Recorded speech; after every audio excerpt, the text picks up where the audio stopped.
A service of KIBMradio.com, the Internet's home for an all old-time radio.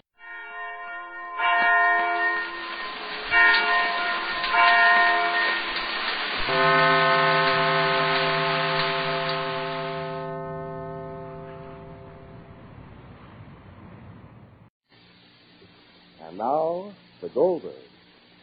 Well, a bowling alley can be many things at once. In Glastonbury tonight, it's the occasion for raising money for the Red Cross. For most people, it's an evening of sport. And for the Goldbergs, it was both. And for Mr. Edward Way, well, it was a trial. A spiritual trial of strength. He forced himself to appear in public to face the townspeople. For Way knows how much he's resented for his past. The prison is still in his flesh and mind.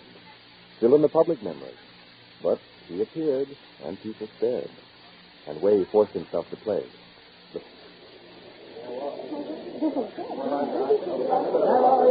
Oh, it's not my turn to bowl. Mr. Way, then it's your turn now. I'm not sure I got the hang of this. I'll give it a hang. Come along, Mr. Way. You bowl, Ma. I'm bowling now. I go first, don't I, Dr. Tater? No, let's see. I think so. Sweet is it to die for one's country. What's that, Dr. Tater? A quote from Horace, I just remembered. What does it mean? It means that Edward Way is here, breathing, walking, playing out his nerves for you. I don't understand. If you mean you don't want to talk about it, Oriane, I can understand you. But if you mean you don't understand me, then I don't understand you. Way is here because of you. He's broken from cover and safety, assembled Mrs. Grundy's at Glastonbury for you. Go on, ma'am. They keep staring at him. Well, he's quite an infamous person. You must feel a very profound emotion about you, Oriane, to face this. I know I couldn't do it. He came here because he wanted to. Not for me. Why should he come here? No. No, I'm afraid you're more coveted than you want to admit, Oriane. I love you. And so does Wade. I haven't got a chance with him around. A woman always prefers a man she can be sorry for. Well, you can't imagine how sorry I am for you. Look at them whispering over there. Why don't you stop them? I wouldn't dare. It's your turn, Dr. Tater. Right now? Yeah. Why don't I have another You have another frame for us. Very well. Well, Dr. Tater, let's see the hand of the master. You will. How did you make out, Mr. Way? Oh, I knocked 5 of them down. 5? Oh, that's good. So who's going now? I have to get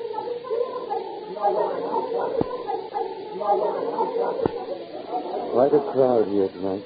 It's the Red Cross benefit. That seems to be the main attraction. People are only a little curious. They'll get over it soon. I don't care if they do. I can't hide all my life, but I don't intend. Not now. I'm going to appear everywhere, every day. What about our partnership? I'm supposed to be the appearing. Oh, I was going to hide, Oriane. I was going to retire and keep out of sight. But all that's past now. I know what I want, what I can do, and for whom I can do it. That's all a person needs. Sometimes a very little hope can make all the difference between giving up and winning. And you've given me more than a little hope. Oriane, you play. Come on, Mr. Way. Come on. You not you from Mr. Way. Come with me. I'll be right back. You going to play, Dr. Yes. Oh. I think Dr. Tater didn't say something to that bunch over there. Ma, this is terrible. Look at everybody. You think people have sense enough not to keep staring at Mr. Wade? They're trying not to, can't you see? They're not trying hard enough. Where do you think he is, asleep? Please, honey. Look at the way he is, all tense and nervous. He can hardly hold the ball straight. He shouldn't have come. I think he wanted to. He didn't come when we invited him. He knew it would happen. Why, he can't hide out in the woods the rest of his life. You bowl our Oriane, no, Reverend? Oh, yes, I forgot. All right, that's your turn, then. I think we ought to go home right after this game. Please, family, please. Mr. Ray, don't get the hang of it. Don't get the hang of it? Jake, I want to ask you something. I'm really enjoying myself, Molly. Now, what's the score, son? You're at 98. My eyes feel good tonight. Mr. Ray, not that way, Mr. Ray. The phone, Benson. Can't Papa see what's wrong? Please, family, please go to the Orient document. Family, will you please, how many times do people have to look at him to be sure he hasn't got horn and a tail?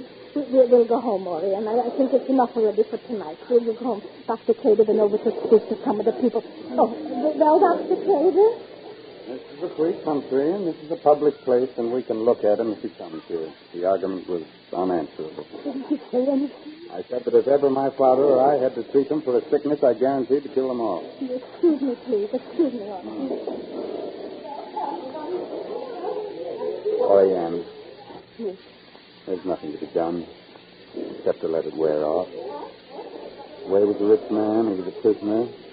It was everything these people read about in the newspapers. They're bound to look. Well, the thing is to ignore it. How can they if you can't? Well, Edward Way is my rival. Oh, you can't have a rival because you don't have a son. I can try.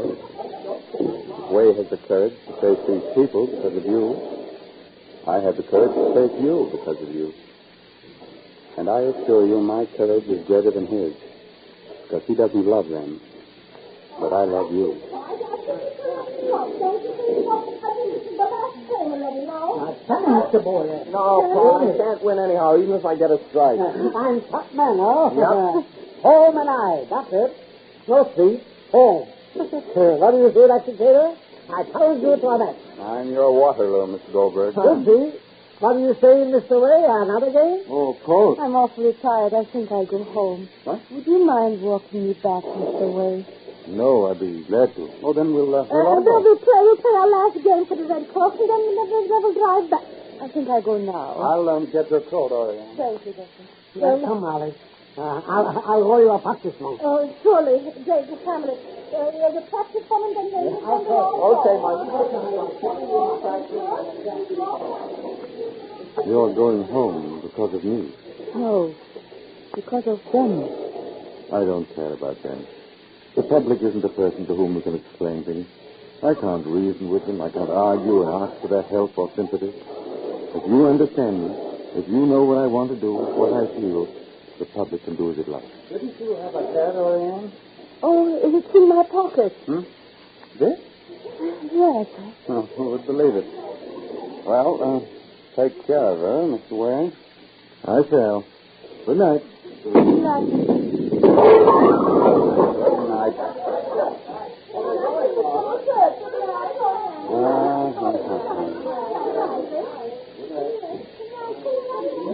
Your turn, Dr. Cater. I think I've missed my turn for good. Huh? Oh, just wandering. All right. At least I can beat you. You can try. Ma, why don't we play? Ma, Mr. Wayne's so glad to get out of here. all right, come here. Let's go and Well, it's a spare for me, Sammy. Spare for Dr. Cater. It's for your father. The ball slipped. Your turn, Sammy. Okay, I'm going. Goldberg? I think so. I think I'll stay out of the game now. You go, Rosalie, yes, please. Quite a strain on Mr. Way, wasn't it? Yes. It was very courageous of him. The man has to break the ice sooner or later. I'm over here. Telephone is coming. Excuse me. Well, who could be calling? I don't know. A call. I don't know from whom. That's why I'm going to go to answer the phone. I don't know from who. Oh, please. You can take the phone right here, Mrs. Oh, thank you very much. Thank you very much. I'll take it, Jake. So take it already. Thank you. Hello? Hello, baby? Friday. So what is it? What is it, baby? What, Ma? Yes? Yes, what? No. No, what? You don't So say. say already. Well, I'll be down to smash if I don't. What happened, Ma? We have a visitor. Who? Imagine a visitor we Who, have. Molly? Who? Just now when Mr. Ray and Orion are walking home together. So what has that got to do with the visitor? Because the visitor is Mr. Ray's wife. And just at the point when Mr. Wave forces himself to accept the present, his past life returns. What does his former wife want from the man she once thrust out of her life?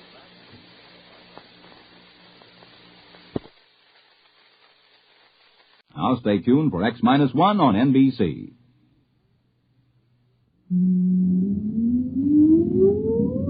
Countdown for blast off. X-5, 4, 3, 2, X-1, fire.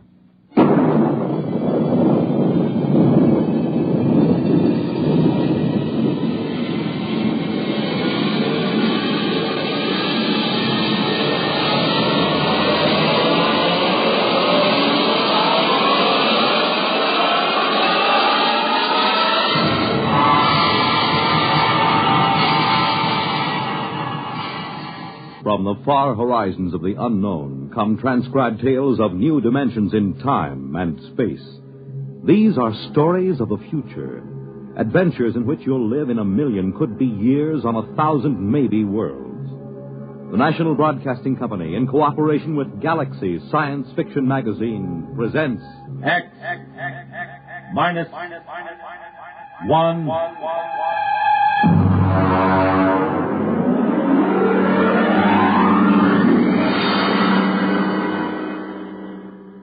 Tonight, Project Mastodon by Clifford D. Simak.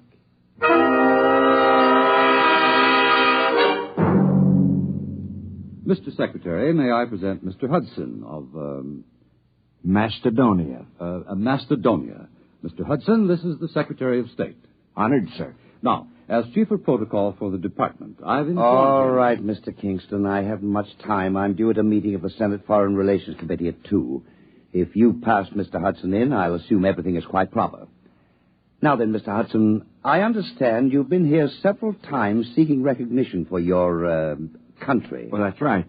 I had a hard time making your staff believe I was in earnest. And are you, Mr. Hudson? Oh, very much so. You are an American, Mr. Hudson.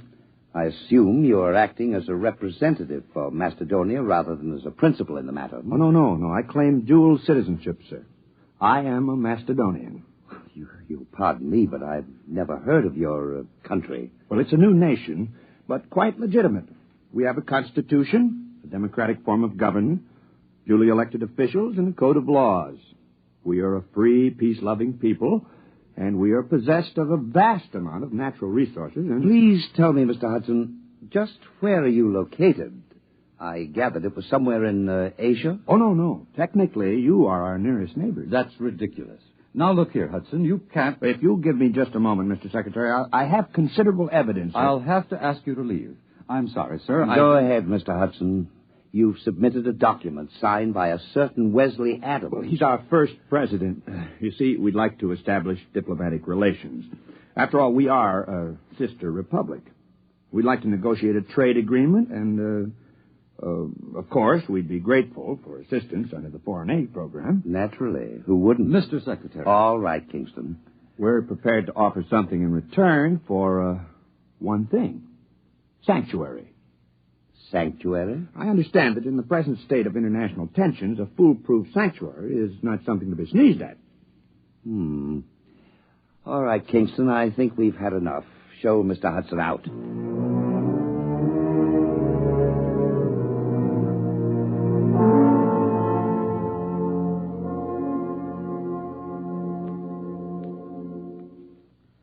All right, let's have the story again. Look, mister, I don't want any trouble. Just tell the story again. You want to cooperate with the FBI, don't you? Sure I do. Sure, but I just don't want any trouble. All right, start over. You found the briefcase in the booth. Yeah, that's right. I brought my beer over from the bar, you know? And this fella just went out a minute before, so I figured he must have left it. I run after him. You didn't see him, though? No. So I just kind of looked in the briefcase. You know, I mean to identify it. That's all. I don't steal. All right, then you came to us. Yeah, that's right. I mean, after all, when I saw that stuff, well, I just figured I was way over my head, you know? All right. Don't say anything about this, do you understand? We'd rather you just forgot the whole thing. Oh, sure. Listen, some things I don't want to remember. You know?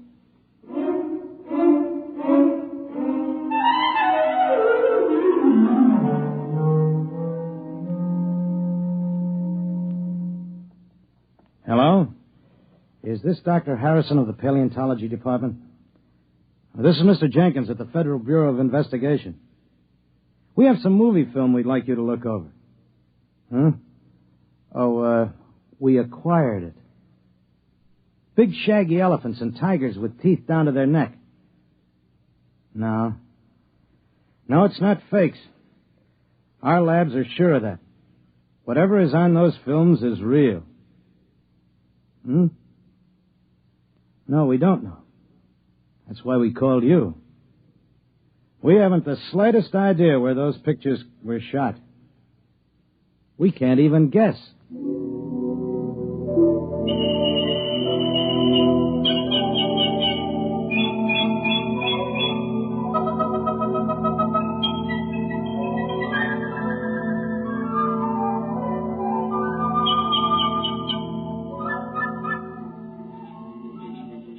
Ow! What's the matter, Coop? One of those flying hypodermics. This is a fine, healthy spot. Mosquitoes as big as hummingbirds. Oh, careful, son. You're knocking the climate of the capital city of Macedonia. Yeah, some capital city. One palm tree and a Boy Scout pup tent. Wes, this is the wildest thing we ever did. What if Chuck can't get back? Chuck Hudson is a man of many parts. Have faith. Supposing they're putting him in jail, or something might happen to the time unit or the helicopter. We should have gone along. Do you think they'll do it, Coop? Who? Why? The United States. Do you think they'll recognize us? Not if they know that Macedonia is the United States 50,000 years ago. Well, we have to get legal recognition first, otherwise it wouldn't be safe. Well, there goes that Mastodon again. Good old Buster. Where is he? Right there. Over by the grove, see? Ah, he's lonely. What? He probably is. He must have been run out of the herd by some younger bull. That's why he hangs around like some homeless dog. One thing worries me, Wes. I know you dreamed up the time unit, and we all chipped in for the helicopter, but can you just claim territory on your own like we did? Why not? We found it, it's ours. Hey, Buster's coming this way. Give me the right. No, wait. Maybe he's only bluffing. If that Mastodon comes through here, he'll stomp everything flat. I'll give him 3 steps more. Oh, it'd be such a shame to plaster him. He's such a nice old monster. One more step and he gets it. Hey, that's Chuck. He's back. I wish he could fly that helicopter better. He might wreck it. Well, anyway, he scared Buster off.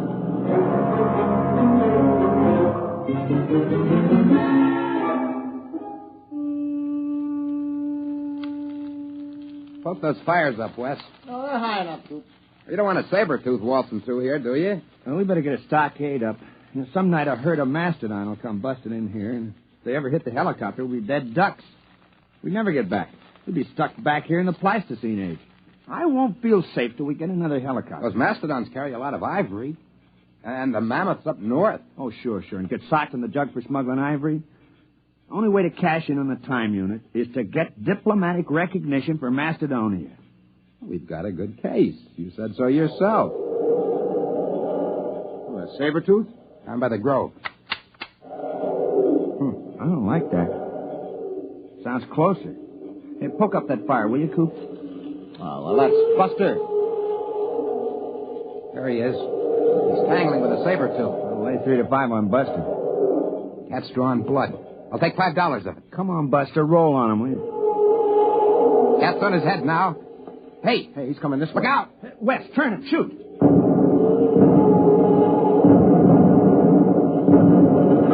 Hey, got it!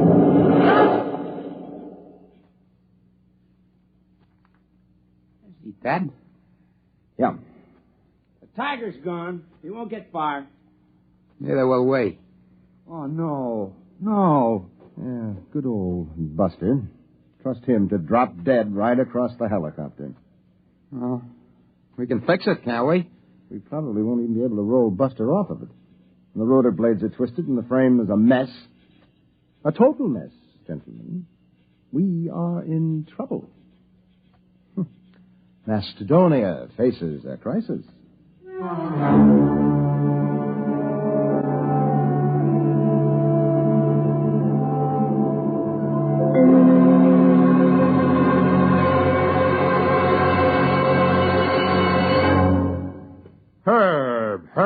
you're the key man in the administration. You swing a big stick on the hill. You can't give up on Project Mastodon now. Les, it's been 10 years. If they were coming back, they'd be here by now. Look, I've been working on this ever since we got those films. I've traced their lives from the time they were born till the time they disappeared.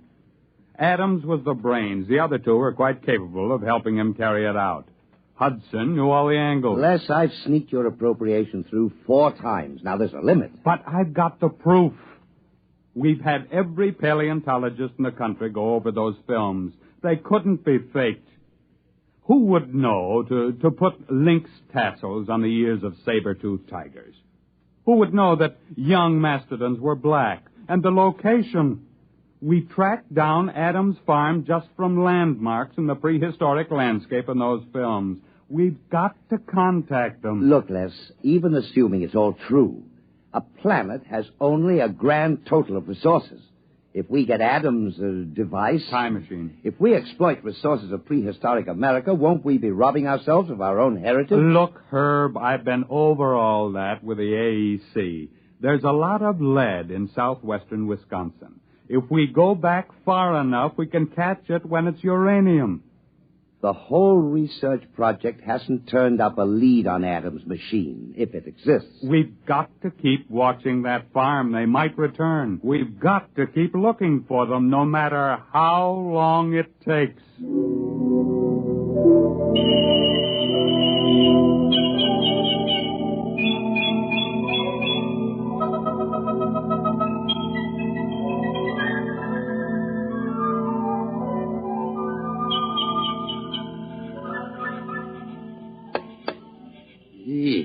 Listen, Wes, we can't stay around here much longer. Old Buster's getting a little too strong. Yeah, well, I'll have the time unit clear the helicopter in a few minutes.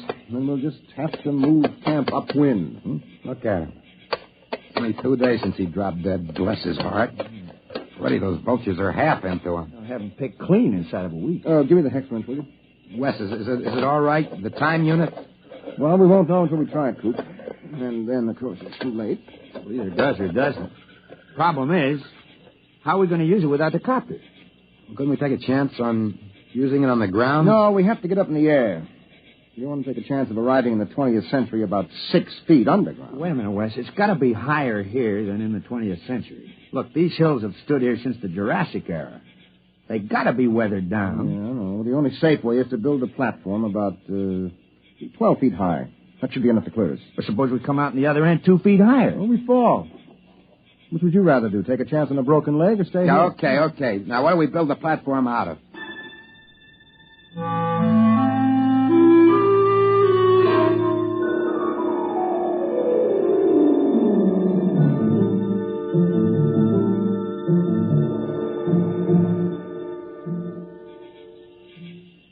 There you are, Wes. All right. I got it.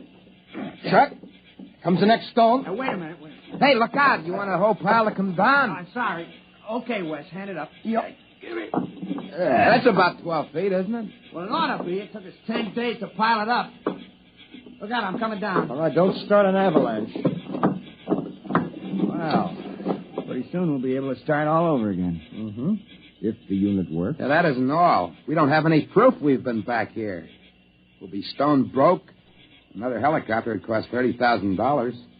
Can't walk into a bank and borrow $30,000 to take a short trip to the Stone Age. Wes, where do you figure we are? I mean on the farm. Well, I think we're clear of the barn and the silo. I hope so. The way I figured, we're astraddle that barbed wire fence at the south end of the orchard. Well, we might as well give it a try. All right, I'll get the unit. You two climb up on top of the pyramid.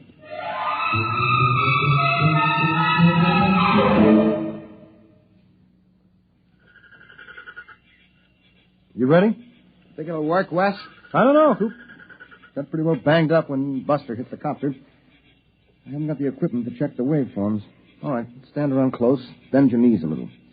Might be quite rough. Go ahead. Push the button. Okay.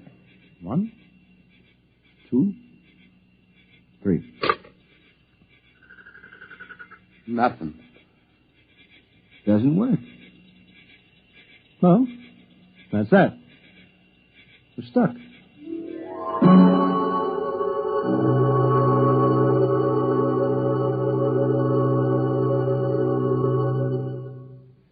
I'm sorry, Les. There's nothing you can do, Herb. You've been out of government for 5 years. If there's anything I can do, the board of directors instructed me to offer you... No, thank you. Well, what are you going to do? I mean, now that you're retired. I bought a farm. Oh? In Wisconsin. You haven't given up, have you? I'm the only one. They closed Project Mastodon down 3 years ago, and they've been hinting ever since that I'd be happier retired. Old Bowers, he's the crackpot from Project Mastodon. I'm sorry, Les, but it has been 20 years. Yes, it has. But think of it. From a military point of view, hidden bases in enemy territory itself, centuries removed in time, yet only seconds away. If we had bases like that and shelters... Relax, Les. It's all over. Sure. It's all over.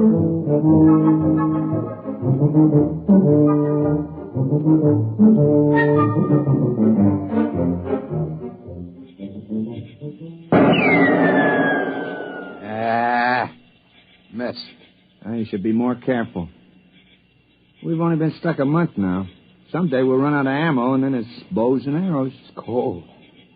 There'll be snow soon. Coop, I'm worried about Wes. He takes it pretty hard. As long as he's tinkering on that time unit, he's happy. Oh, he isn't going to repair the unit. He hasn't got a chance. Back in the workshop with the tools, maybe.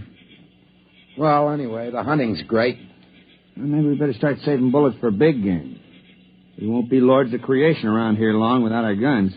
Yeah, and if one of us gets sick or breaks a leg, well, nobody lives forever.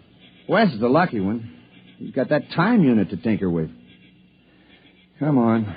We better get back to camp.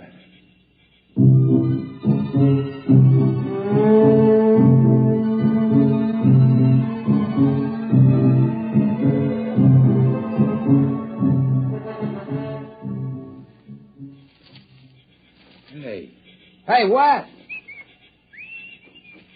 Come on. Wes! Wes! There's no sign of him. Wait, there's a note on the door. Wes! Never mind, listen. Dear guys, I don't want to get your hopes up again and have you disappointed, but I think I may have found the trouble.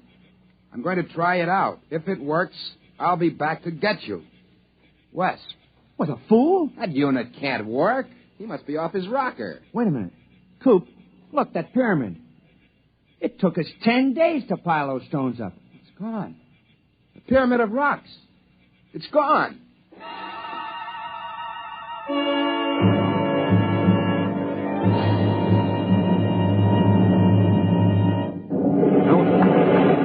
Oh, what the... Of all the confounded... Oh, what's going on out there? Rocks? Who dumped those rocks? My car, who's out there? It's all right. Don't you move, mister. I got a 45 pointed at you. Well, I can explain. Well, you better. There was a brand new car where you dumped that load of rocks. Who the devil are you? My name is Wesley Adams. Adams? Man, where have you been all these years? Well, I don't suppose you'll believe me, but the fact is... I've been waiting for you for 25 years. The others all gave up. I'm sorry about your car. Oh, never mind. I'll be right down. Now, don't touch a thing. Don't go anywhere.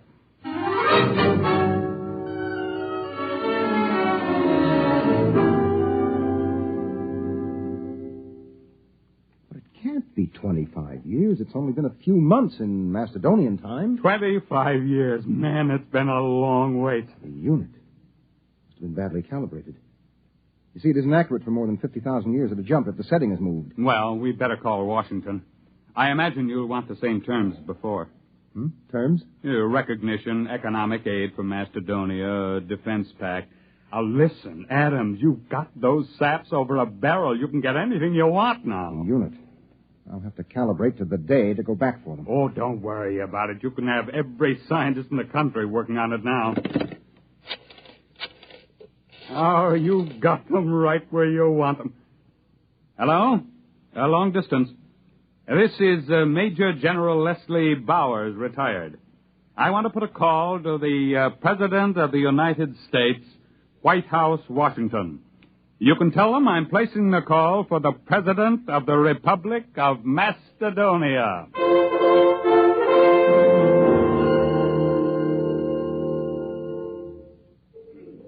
Come on, Og, son of fire. Put another log on. It's cold. It's good cold storage for the furs. Boy, when Wes gets back, we'll be millionaires. Furs, ginseng root, ivory. If he gets back. It's been 5 years. He'll come back. I feel it in my bones. Well, he better find it before we get too old to enjoy anything. Unfortunately, there's no Social Security in Mastodon. Don't you worry. Wes is working on it right now. I can feel it.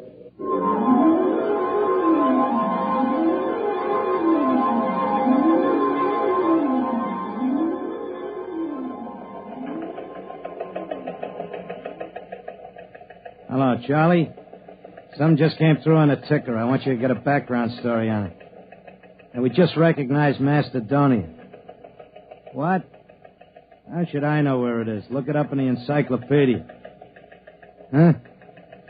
No, the item says formal recognition was delayed 5 years until communication could be established. Certain technical difficulties. What? I don't know. Wherever it is, I don't see what difficulties could hold up 5 years. It stands to reason wherever the place is, you could walk there in 5 years. Nah, it's not important. You know these postage stamp countries. Monaco, Luxembourg, they're all alike. What's so different about Macedonia?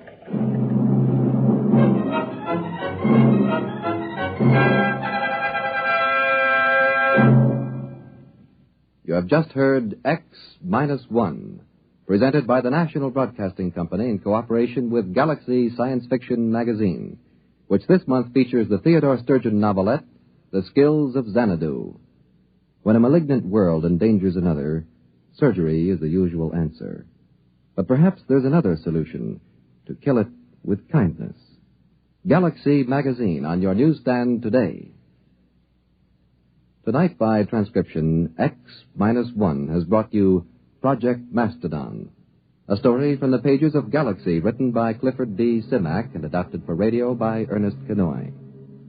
Featured in the cast were Floyd Mack, Dick Hamilton, Charles Penman, Raymond Edward Johnson, Frank Maxwell, Robert Hastings, John Larkin, and Joseph Julian.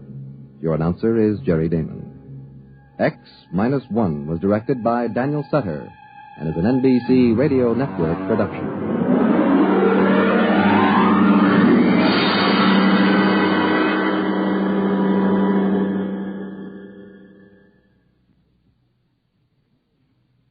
Listen next week for the Murray Leinster story, If You Was A Moklin, a tale in which the childlike natives of a strange planet pull a real switch on a red-headed female witch, and everyone doubles in brass. That's next week on X-1.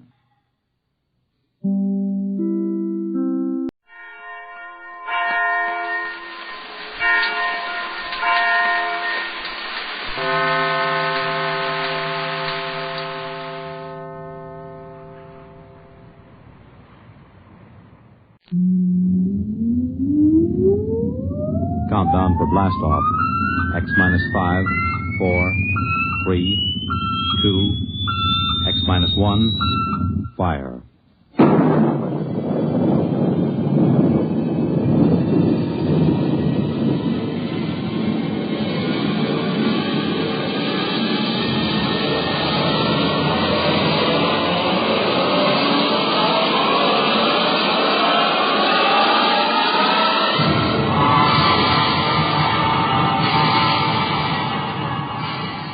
From the far horizons of the unknown come transcribed tales of new dimensions in time and space. These are stories of the future, adventures in which you'll live in a million, could be years, on 1,000 maybe worlds.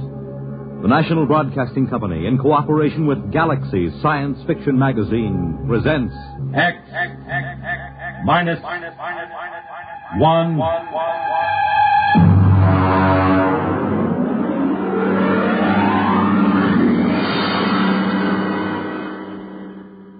Tonight, the Murray Leinster story, If You Was A Moklin.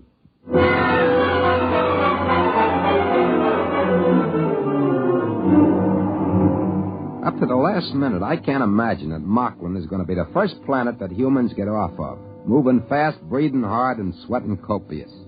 There isn't any reason for it. Everything was all quiet at the trading post.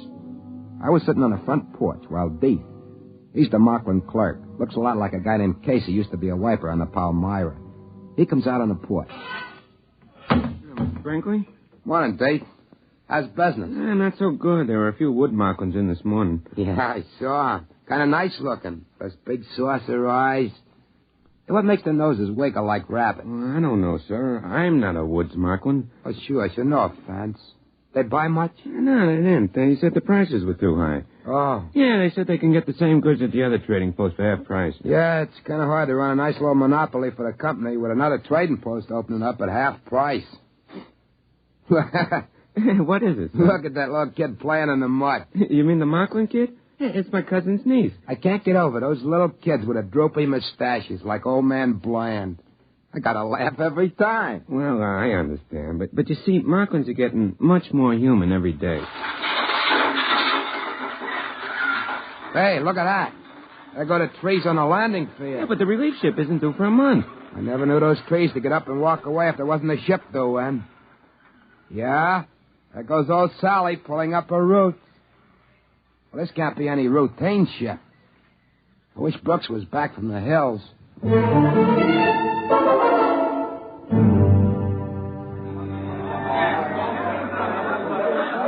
Hey, Captain Heine! Over here!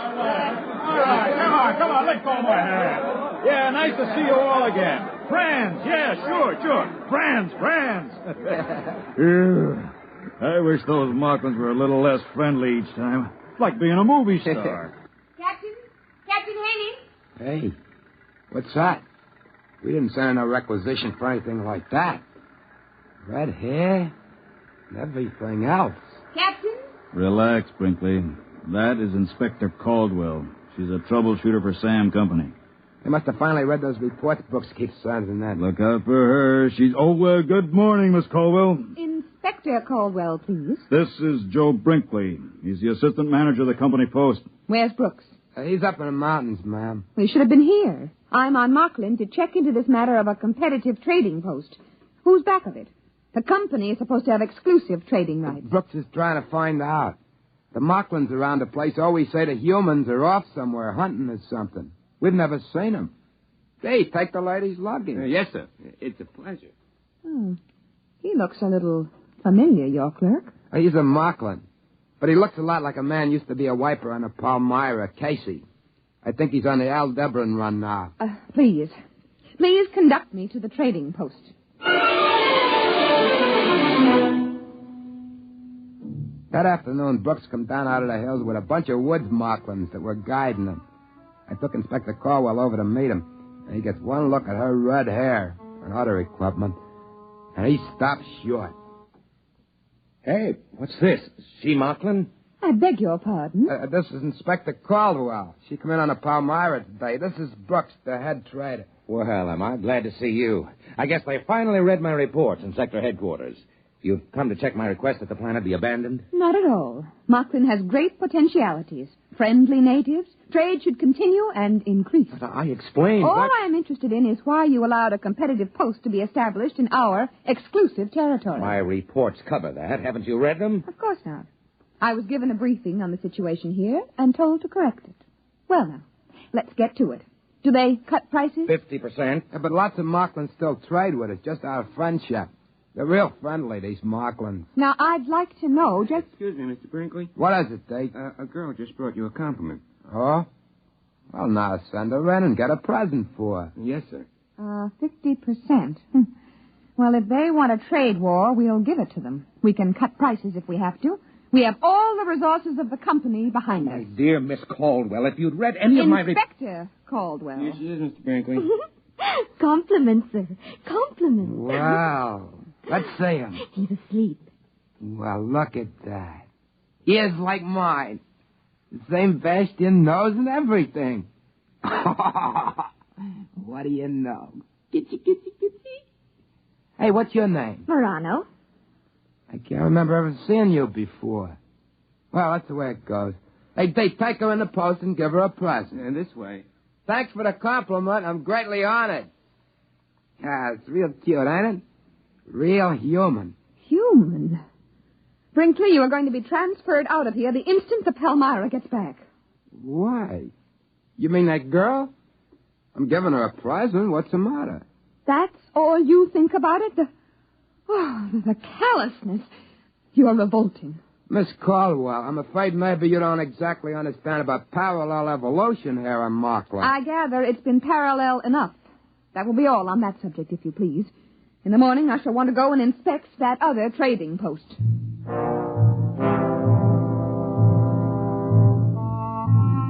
We set out for the trading post the next day.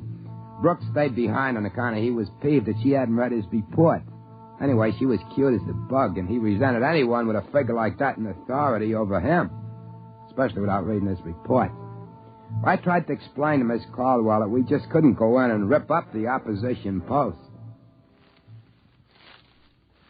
Why not? They're poaching.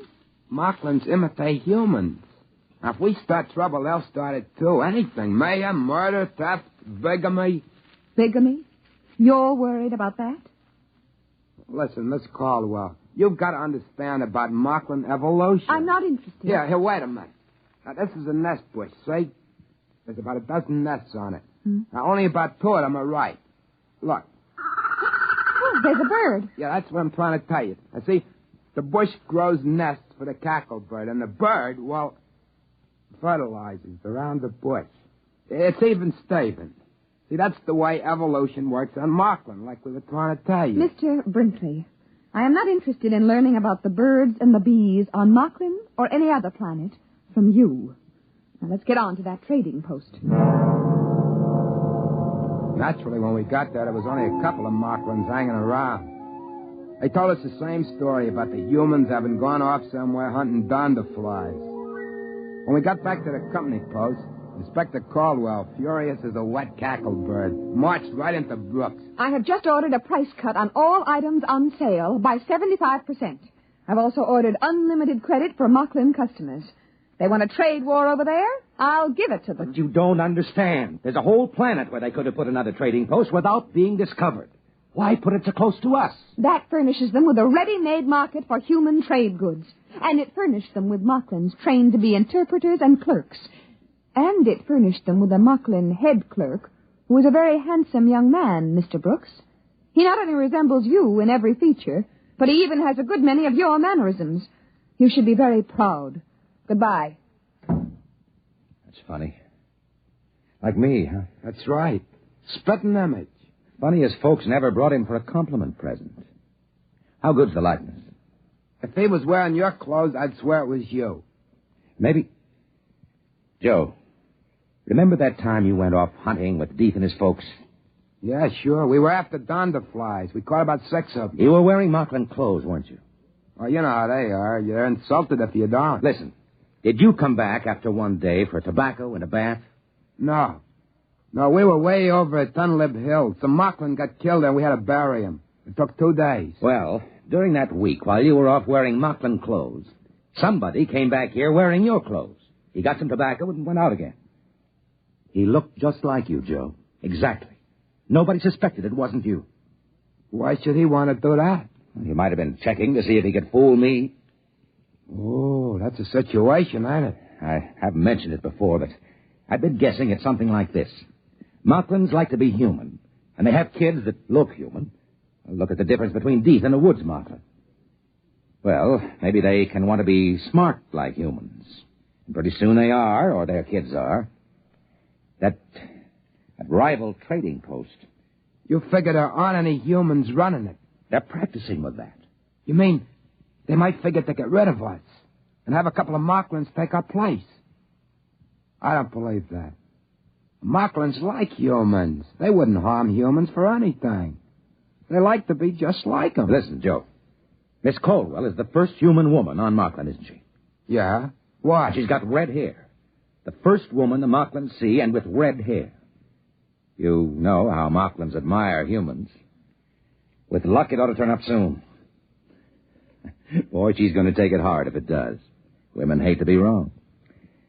But it's about our only chance. Listen, Joe, we've got to have some check between us. What for? Well, if there's a Moklin that looks like me and one that looks like you, we better have a signal. Look, I'll cough twice, like this. And you whistle back. That way we'll know it's us. Okay. Try it. Good, good. That way we'll know we're us.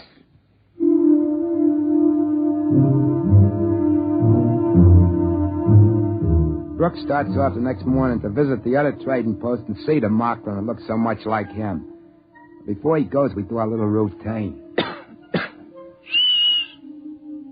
It's about 2 weeks till the Palmyra is due back. That's pretty close figuring, waiting for what we're waiting for.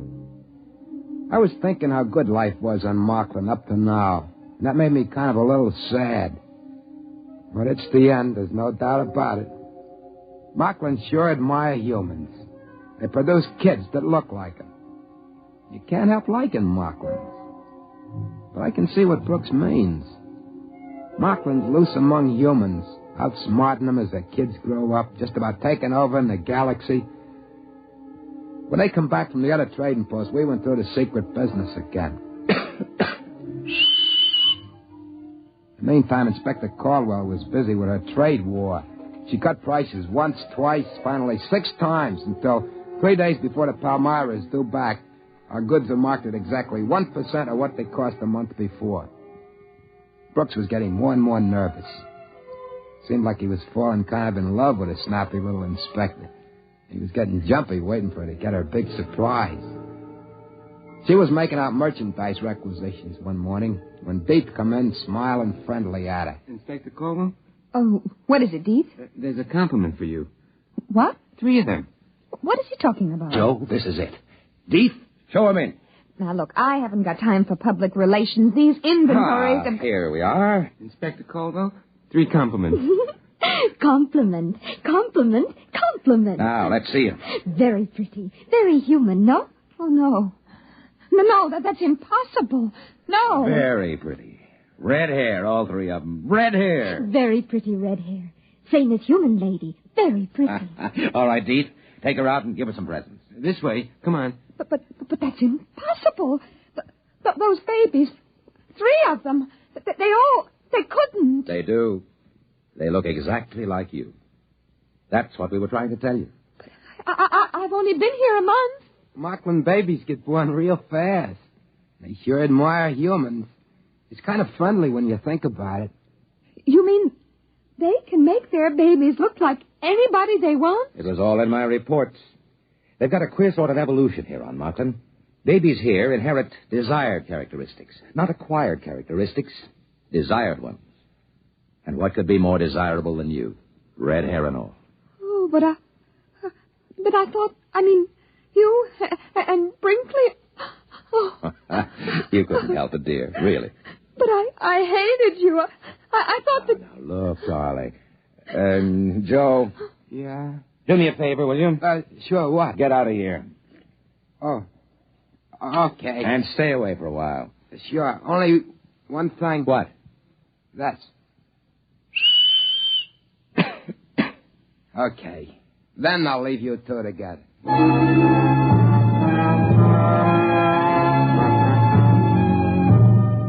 About 2 days later, the Palmyra boomed down out of the sky. We were all packed up waiting on the field when the trees finished getting out of the way. I kept thinking, no matter what, Moklin sure are friendly. They sure do admire humans. I could see them crew members with Liberty heading off from the field with a whole gang of laughing, singing Moklins following each one of them. After a while, Cap Haney came over on a freight truck. It's a pleasure, I tell you, to see these Moklins. I just came here from Welch's planet. The natives there are suspicious, unfriendly, and if you're not watching, they'll steal your gold teeth. But Moklin... Captain Haney, don't give orders to unload your cargo. What do you mean? We are abandoning the post. What? We are leaving Moklin completely.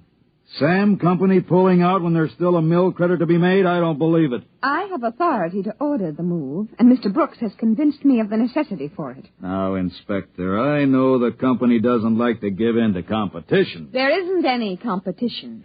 Well, I thought... Miss Caldwell's right. That other trading post is purely a Moklin enterprise. They bought our goods from us and pretended to sell them at half price, and we got our prices, so they bought more goods from us and went on. Some Moklin must have thought it'd be nice to be a smart businessman, so his kids would be smart businessmen. Too smart. We'll close up this post before the Moklins think of something else. What? What do they think of? If they got loose from this planet, if they can pass as humans, their kids could take over human civilization. How would you like that? Oh, I see, yeah. You'd better make ready to blast off, Captain. Yeah, but I got the B section off on Shore Liberty.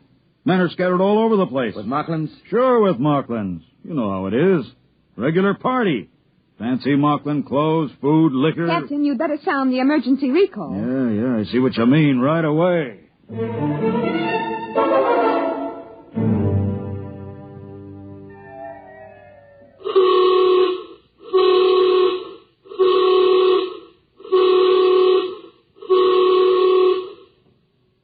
Well, that accounts for all but about 5 of them. They're coming across the field now. Keep that line straight for the hatch. We got to count off. 4, 5. Yeah, they're all in line. I'll check against the roster. Wait a minute. There's another one coming. Look. By that tree. There can't be. I got 38 men lined up already.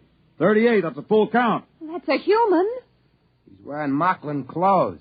It looks like Pete Werber from the engine crew. Hey, wait.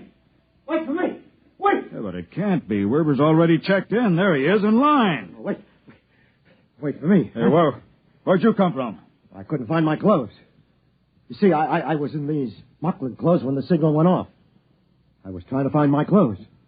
Werber, look over there in the line. Where? Hey, that's my clothes. That guy. He looks just like me. Now, what's the idea? Hey, you. Come over here. Yes, sir.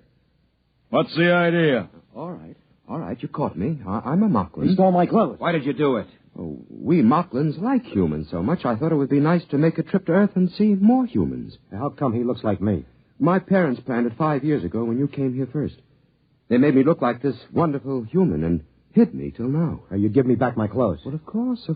I wouldn't want to make any difficulties for humans.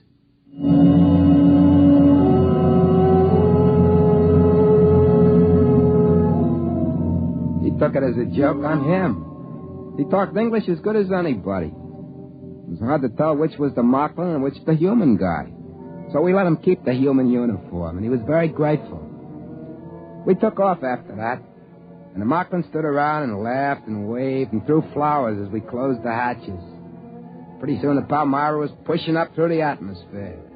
And just before the auxiliary circuits went on during the jump to overdrive, we all stood around in the astrogator's dome with the screen turned up to high mag and watched as Moklin faded into a round cantaloupe behind us. It's a shame. Sure was a pretty planet. Real friendly. Too friendly. I still have the shivers, thinking we almost took a Moklin off with us. The other crew had been on Moklin long enough to have a double. 5 years is a safety margin. Takes them that long to grow up. We were lucky, huh, Joe? Huh? What? I said we were lucky. Yeah. We sure are.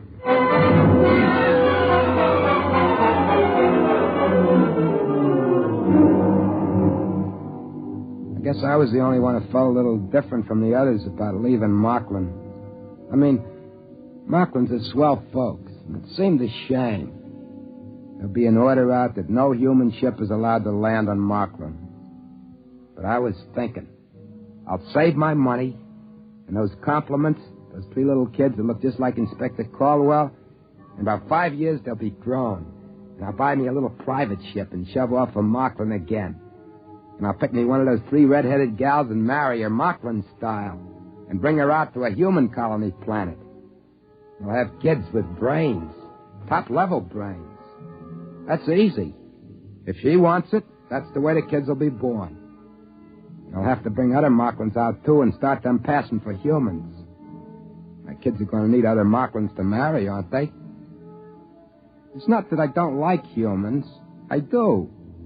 If the fellow I look like, Joe Brinkley, hadn't gotten killed accidental on that hunting trip, I never would have thought of taking his place and being Joe Brinkley.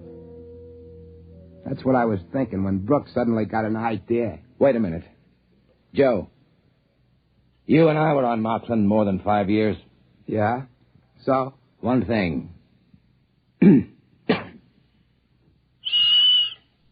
And everything's all right.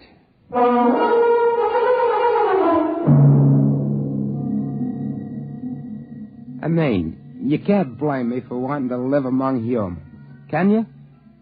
Wouldn't you, if you was a Moklin?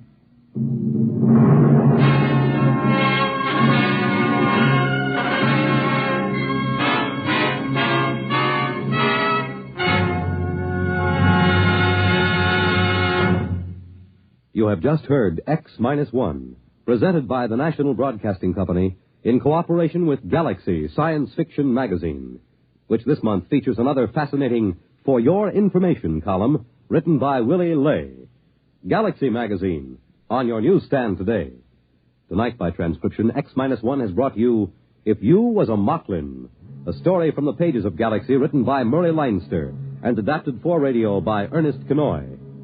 Featured in the cast were Joseph Julian, Patricia Wheel, Carl Weber, Ralph Camargo, Helen Gerald, Stan Early, John Marley, and Dick Janiver. Your announcer, Fred Collins. X-1 was directed by Daniel Sutter and is an NBC Radio Network production.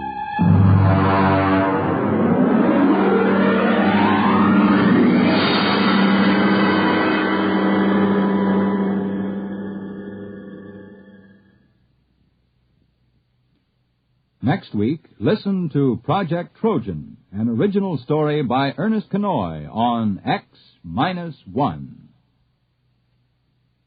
Follow the news with Chet Huntley tonight on NBC Radio.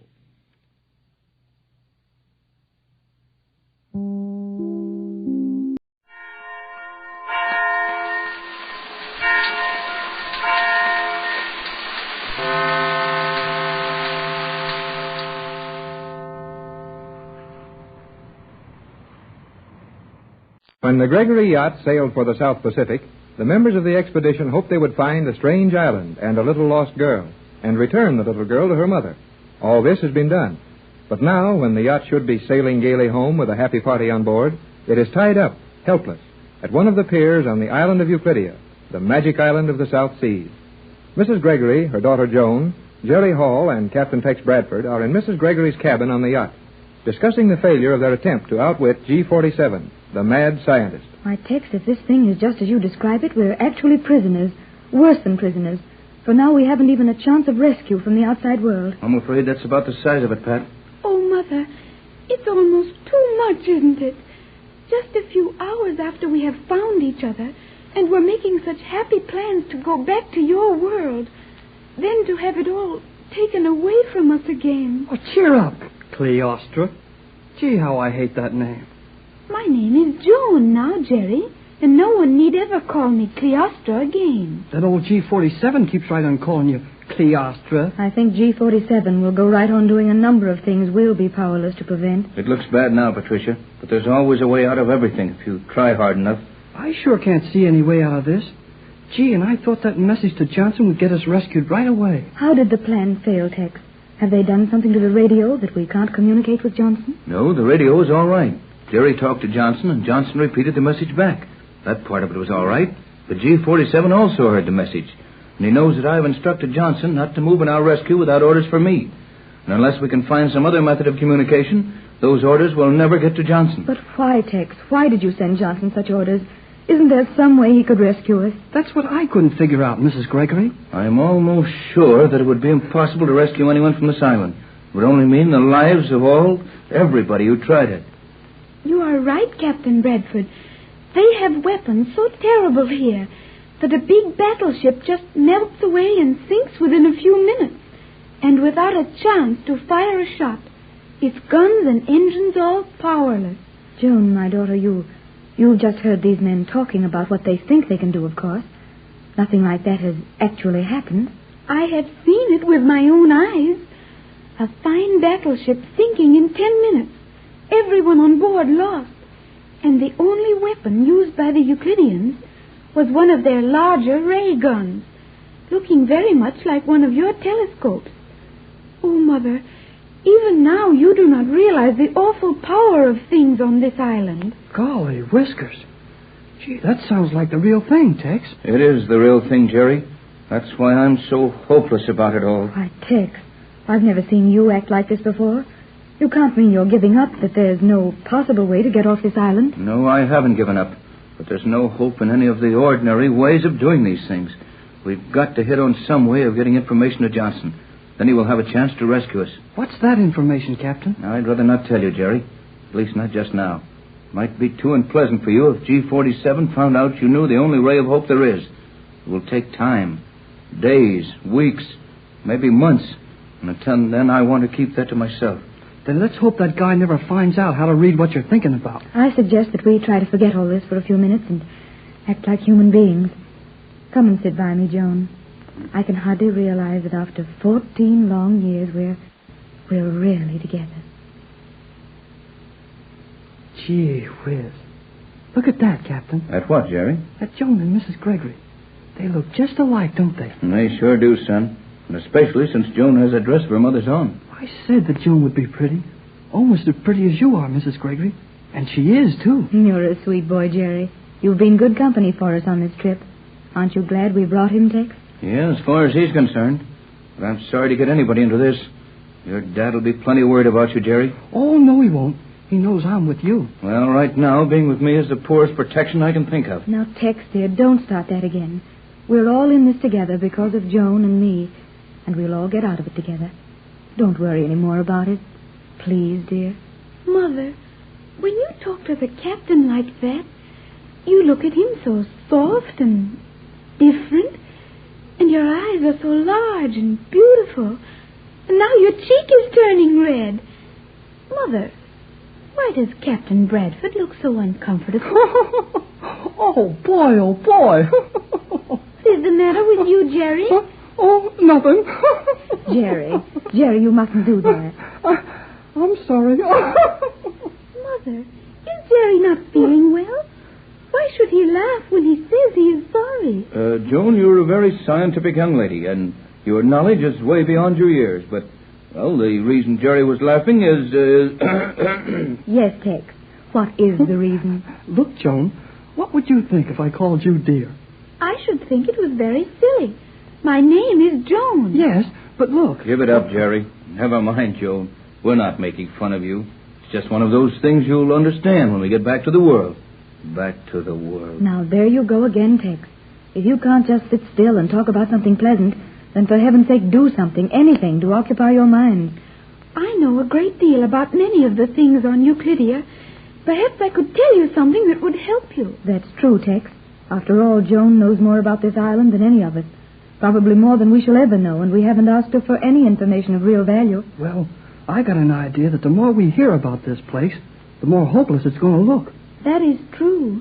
The more you see on this island and learn about it, the more you realize that the Euclideans are the most terrible and dangerous people in the world. Just the same, they must have overlooked something. And we'll find a method of communicating with our friends in the world outside. Tex, I just remembered something. Something that will help us out of this? At least it may help us to understand it. The old sailor's diary. I was to tell you about that pitiful old gentleman who thought he had escaped from here. What do you mean, thought he had escaped? He did escape. Of course he did, Joan. And he was picked up in the open sea and taken to a hospital somewhere. We heard about him on a shortwave broadcast. That's how we got the position of this island. And found you, my dear. What did you mean by that, Joan? He thought he'd escaped. He was allowed to escape. And then when he was helpless, lost in the sea, he was picked up and brought back here to the island again. Then those broadcasts we heard came from right here on this crazy Euclidia. I thought there was something unnatural about the accent of the man we heard broadcasting. Someone from here, of course. G47 himself, I think. But why go to all that trouble with the poor old sailor? It was all a trap to get you here, Captain Bradford. I have heard your name many times, and Mother's too, although they never let me know it was my mother they were talking about. But what did they want to get the captain down here for? Oh, I know. That formula of yours, Tex. But why torture the poor old sailor? The broadcast would have brought us anyway. That was something I did not just understand. They did not talk too much in my presence, but it had something to do with the diary the old man kept. The scientists wanted it, and they never found it. That's it. G47 figured that if he allowed the old man to think he was escaping, the poor fellow would trot out the diary and try and take it with him. What was in this diary that made it so valuable? I am not sure, but the old sailor was allowed a great deal of freedom on the island, and I think he had found out the exact formulas and methods which made many of the Euclideans' greatest discoveries possible. And he probably had a complete map of everything contained on the island. G47 must have known and feared this. But the diary was never found? Never. I think it is still on the island, and although no one can think of any possible place to hide it... Oh, I should think those rays of theirs would look through everything and show the book up mighty quick. Sure. They can even look through cement and steel with those things. But not through the opaque cloth. The cloth of my dress, which you used tonight. Say, Joan, that dress of yours, when G47 came into the radio cabin and saw us with the dress, he didn't look surprised. Said he knew we had it. Of course he did. You must have gone too near the door, Joan, and he saw you with my dress on. I think not, but how else would he know? He would know because I did not turn my dress in with the others to be destroyed. Turn it in to be destroyed? Destroy a lovely piece of material like that? Every day? Every evening. You have heard how we make a new dress every day in 300 seconds. You will see all that when G47 allows you to go through the laboratories. Well, why 300 seconds? Say 5 minutes, Joan. You're in our world now, and we aren't so busy, but what we can talk in minutes. Yes, my dear. You will do everything as we do it now. I like to do things your way, Mother dear. I'm sure glad you're on our side, Joan. You're going to make a great little sidekick for me. But I like you, Jerry.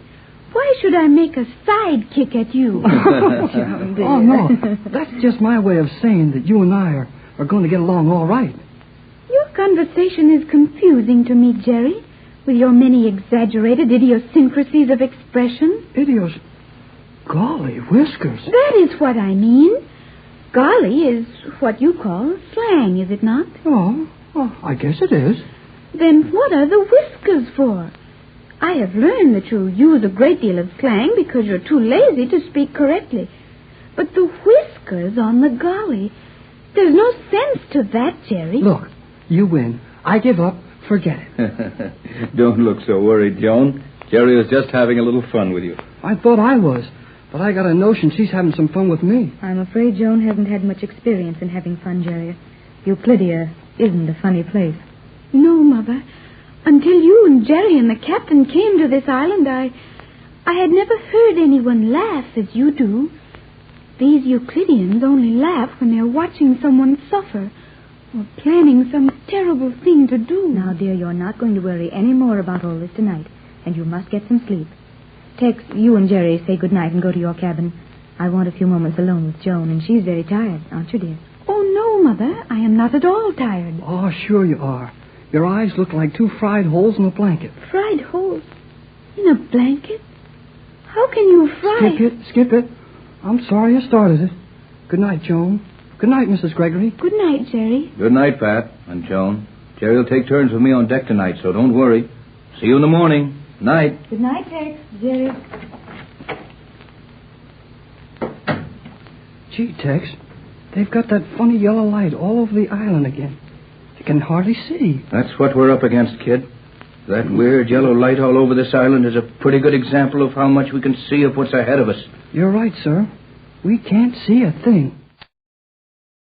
Into the mysterious South Pacific Ocean sailed the magnificent yacht of Mrs. Patricia Gregory. Captain Tex Bradford, her business manager, and young Jerry Hall went with her in search of Mrs. Gregory's little daughter, Joan. The Gregory yacht is now held to the strange Isle of Euclidia, and all on board are prisoners of G47 and his colony of scientists. Joan has spent her first night on board the yacht, away from the weird scientists who have raised her in ignorance of the outside world. The Gregory party is just leaving the yacht for their first daylight view of the island. Well, the island looks a lot different in the daylight. Everything sparkles just as if it had been polished. Does someone have to shine that stuff all the time, Joan? No, Jerry. The whole surface of the island, except the stone we are walking on, is made of some metal that never tarnishes. These buildings have looked exactly the same as long as I can remember, and they are never touched. It certainly is an island of wonders, even if they are terrible wonders. They won't be so terrible when we get back to our world with them. I'm afraid, Captain Bradford, that will never be done. Have there been many prisoners like ourselves, dear? A great many, and those who tried to escape are nowhere now. Gee, didn't they all try to escape? Oh, no. Most of the Euclideans started as prisoners, but they are as bad as the scientists now. I can't imagine anyone wanting to become a party to the scientific horrors being created here. What could the scientists offer these prisoners as a reward for staying and working with them? I've heard some of them talking, and most of them were people who were not satisfied with their life in the world or their position in it. And G47 has promised each of them a state or a country to rule for their own if they will help him finish his experiments. This thing is terrific, Patricia. It means world conquest and a world of slaves if we can't prevent it. You are right, Captain. Well, let's quit guessing and let Joan explain some of the things she knows for sure about this island. Yes, G47 gave you permission to take us around the island and explain it, Joan. But don't tell us anything you shouldn't. Right, no sense in your getting punished for showing us too much. You need not worry about that. The places I can take you into, you could walk through without me, and the others... Well, we'll touch only the things you tell us to. But before we go into any of the buildings, there's something I want to know. Something about this concrete or stone that we've been walking on. I know about that. You want to know why your shoes make no sound when you walk on this surface. You bet we want to know. Pretty near scared us to death when we were walking around in the dark here last night, and we couldn't even hear our shoes hit this stone. It felt as if we were walking on a heavy carpet, yet this is smooth and hard as cement. I know how that is done. They made this island out of stone, or something hard like stone. Then they painted it with the noiseless paint. A true soundproof paint. Pat, when I get back to the States and take that formula to the studios, I'll be rich. Hey, wait a minute.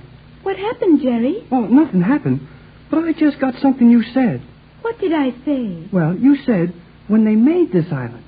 You just mean when they fixed up the top of it, don't you? Not at all. G47 explained the construction of this island quite lucidly. A hidden coral reef was utilized as a base, and the island gradually built up from the sea floor. The coral was used to form this hard substance we are walking on. So it is quite obvious, Jerry. They made the island. But that would have taken years and an army of men. How many people are there on this island? I think 250. Golly whiskers. Where do they keep them? There can't be more than a dozen of these little steel buildings on the island. And I know most of these are radio rooms and defense chambers. Where are the people? Everyone lives on the lower levels, and most of them work there. Lower levels? How far down does this thing go? There are 10 levels below us, 100 feet. Gee whiz. Gee whiz is very good at this time, Jerry. 100 feet deep. And about 1,000 feet across, eh, Joan? The main circular part of the island is 600 feet in diameter. It is 800 feet between the control houses halfway out on the piers and 1,000 feet to the ends of the piers. Then those piers are 200 feet long. How many of them are there? 12 piers and 8 submarines. Huh? 8 what? Submarines? Why, this is a complete fortress. Where are the submarines now? They are kept between the piers, deep in the water. You enter them from the 50-foot level. Submarines anchored 8 fathoms down, and you board them there. Oh, this is so big it's hard to believe. And think of the damage they could do to the world. Well, what are these little bowl-shaped places on the island floor or roof or whatever this thing we're walking on is called? It is called the roof when we are up here and the ceiling when we are under it. There you are, Pat. I deserved it. What are these little bowls, Joan, dear? It is in those we have our palm garden during the safe days. What do you mean, safe days? When there is no ship near us and the fog ring is let down, the sun comes in, and then we grow a palm garden. You grow a palm tree garden in these holes when you want it? Well, that is a comparatively elementary demonstration. The chief agriculturist puts a small quantity of chemical soil in these receptacles, exposes them briefly to the light of sub-ultraviolet ray, then plants palm seeds in them, and in approximately 280 seconds, the island is suitably shaded by palm trees of mature growth. Oh, boy, Oh, boy. Have you actually seen that happen, Joan? Certainly, Mother. When the ocean is free of danger and the governing body wishes to train the colony in conduct in worldly agriculture. But what if a ship were to come upon you suddenly? Or an airplane fly over? It would take time to get rid of those trees. Only a few seconds, Captain. Just some other chemical put upon them. And in a moment they are only minute piles of vegetable ash in the bowls. Then the fog cloud is thrown around the island while that is happening. The magnetic ring is turned on, and ships pass by without even suspecting the existence of Euclidia. It's almost too much to believe, my dear, but we know some of it is true, so the rest is more plausible. Well, we had one boat that didn't pass the island without knowing it was here. The Euclideans were watching you all the time, and G47 became afraid you might sail away in the night when you were released from the fog ring. So then he ordered the tractive magnets turned on to pull your yacht to the island. How strong are those magnets? I am not sure I can quote it accurately, but the design of the necessary strength in those magnets is based on Maxwell's fundamental equation for the pull. And that Hey, not so fast. Even if you know all that, I don't want to hear it. All I want to know is how large a boat they will pull to the island, and how far at sea this pull may be felt. I know that some boats have been pulled in which were longer than the piers and had to be destroyed at once as the fog ring would not conceal them. Jiminy Christmas. What happened to the people on those boats? Some of them have joined the scientists in their work, and the others... Oh, I have heard terrible things. My poor Oh, child. don't you worry, Joan. We'll get you out of this quick. I don't know how quick, Jerry, but we'll get out all right. Here is the room where we make our dresses each day for the next day. Well, you didn't make one last night. No, and you looked very charming in one of my dresses, dear. And even if the material of your dress didn't do us any good last night, the time will come when that material will save our lives, and possibly more than that. I do not see how that can be. It is a pretty and useful cloth, but after all, just a cloth.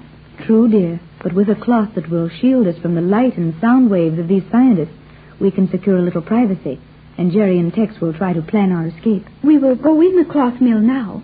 And remember, do not ask too many questions, if you have the opportunity to ask any. Gee whiz! This is the noisiest place I was ever in. And we couldn't hear a sound from the outside. The walls are treated with the soundproof tape. Those machines certainly make an awful clatter. That doesn't seem right to me. With all the other things this bunch has figured out, why don't they silence those machines? I'll bet they can't stop the noise. I'll bet they can stop it. You are right, Captain. These machines are kept noisy for a good reason. Just to give the people headache? No. To keep the Euclideans hearing normal. G47 hasn't overlooked a bet, has it? I don't understand it. What value has all this noise? I should think it would be easier on the ears and nerves and everything else to have them run quietly. I sure don't get it, Tex. Joan said it was to keep their hearing normal. That means that nearly everything on this island is perfectly silent. And if the people here were never to hear a sound except their own voices, they would soon lose part of the art of hearing. They would not be able to distinguish one sound from another. Many men have come here, Captain Bradford, but no one else has ever grasped the true reasons of these things as you do. I can see why G47 wanted you here. I understand it now, and you are a clever man, Tex. These men here were really afraid to have you continue your experiments in our world. They wanted your brain here. That's why the yacht was allowed to reach the island. Well, we came to find Joan, and we got her. So never mind how we got to the island. And if Tex is smart enough that these guys are afraid of him, then he's smart enough to get us out of this. I hope you're right, Jerry, but I don't feel very smart right now. Show us how the machine works, will you, Joan? You will notice that large hopper at the intake side of the room, where they are putting the Macrocystis terifera in. That is just ordinary seaweed taken from any kelp bed. Then that wonderful cloth is made from seaweed?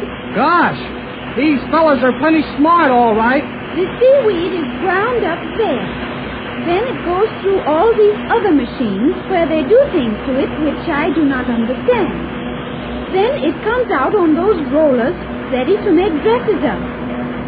I do know, however, that before it comes out as you see it, it has gone down to one of the lower levels to a secret laboratory. I have never seen that. And I'll bet that's where it gets soaked with the sound and light-proof liquid. If we could only get our hands on some of that liquid. Right, boy. We could cover the yacht with it and get out of here. Why, the machinery, the noise has stopped. Has something happened? I have Never known it to stop at this time of day before. I'll bet it's our fault.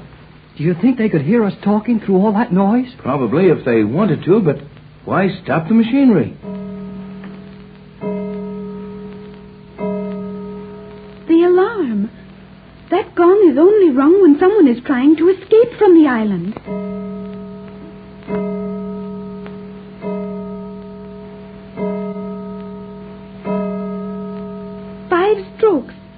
That means near Pier 5. Your yacht is anchored at Pier 5, Mother.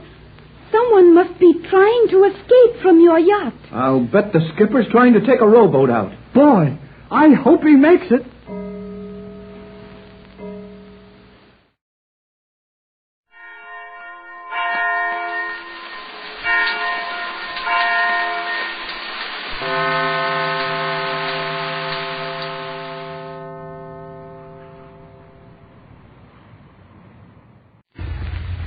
Kellogg's Pep, the super delicious cereal, presents The Adventures of Superman. Faster than a speeding bullet.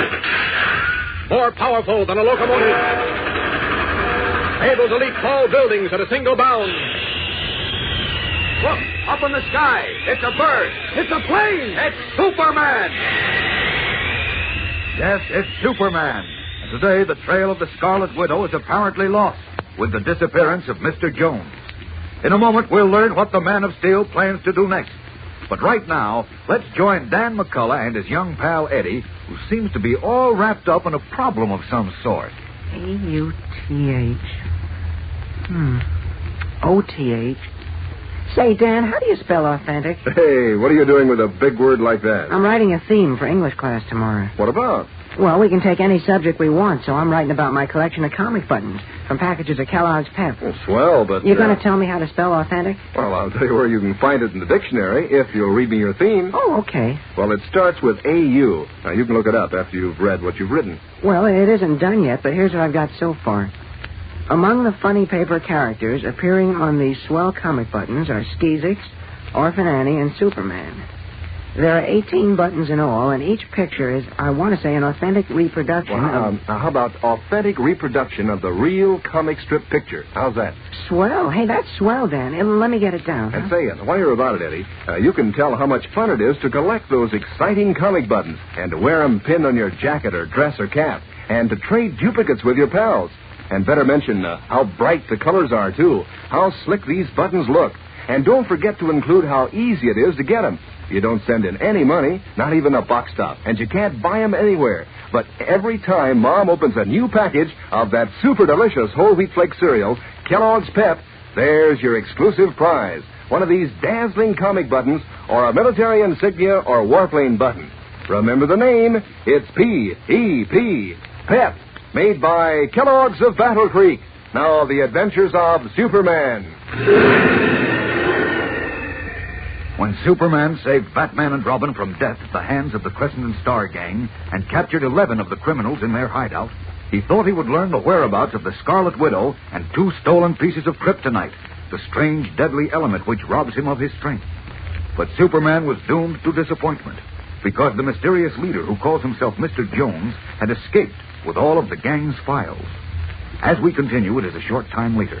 Batman and Robin are searching for Mr. Jones, while Superman, who had summoned Inspector Henderson to the scene and then disappeared, has reappeared at Metropolis Police Headquarters in his guise of Clark Kent. Deeply worried, he is in Henderson's office where the inspector is trying to reassure him. Listen. Oh, stop worrying, Kent. Everything's under control. Are you kidding, Inspector? Not at all. Thanks to Superman, Batman, and Robin, and you too, we've broken up one of the most vicious gangs of international spies and crooks in the history of crime. But the biggest prize of all escaped us. If you mean the head man. That's exactly whom I mean.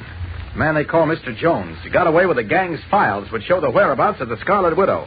And only the widow knows where the 2 pieces of kryptonite are. We'll get Jones, and his files, too. You hope. We will. We got a good description of him. Well, you've had a good description of the Scarlet Widow for months, but you haven't been able to find her. Okay, don't rub it in. I'm not trying to, but we're in a terrible spot, Inspector. One day or even 1 hour may mean the difference between life and death to all of us. What do you mean? I mean the kryptonite. Whoever has it knows now what amazing power it has. He knows that it not only robs Superman of his strength, but that it gave the Atom Man his deadly atomic power.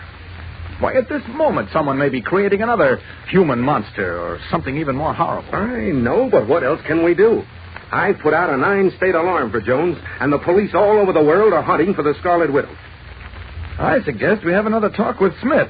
With whom? The bird who calls himself Smith. You know, the number 2 man of the Crescent and Star mob. Mm-hmm. I have an idea he knows more than he told us. Well, you won't get anything out of him. He's a tough nut. Now, we'll see. Come on, Inspector, take me to him. I've got a little hunch that might just work out. Okay, Kent. I'll never argue with your hunches again. Not after this morning when you called the turn on the phonograph and the Golden Lily. This way, through the file room.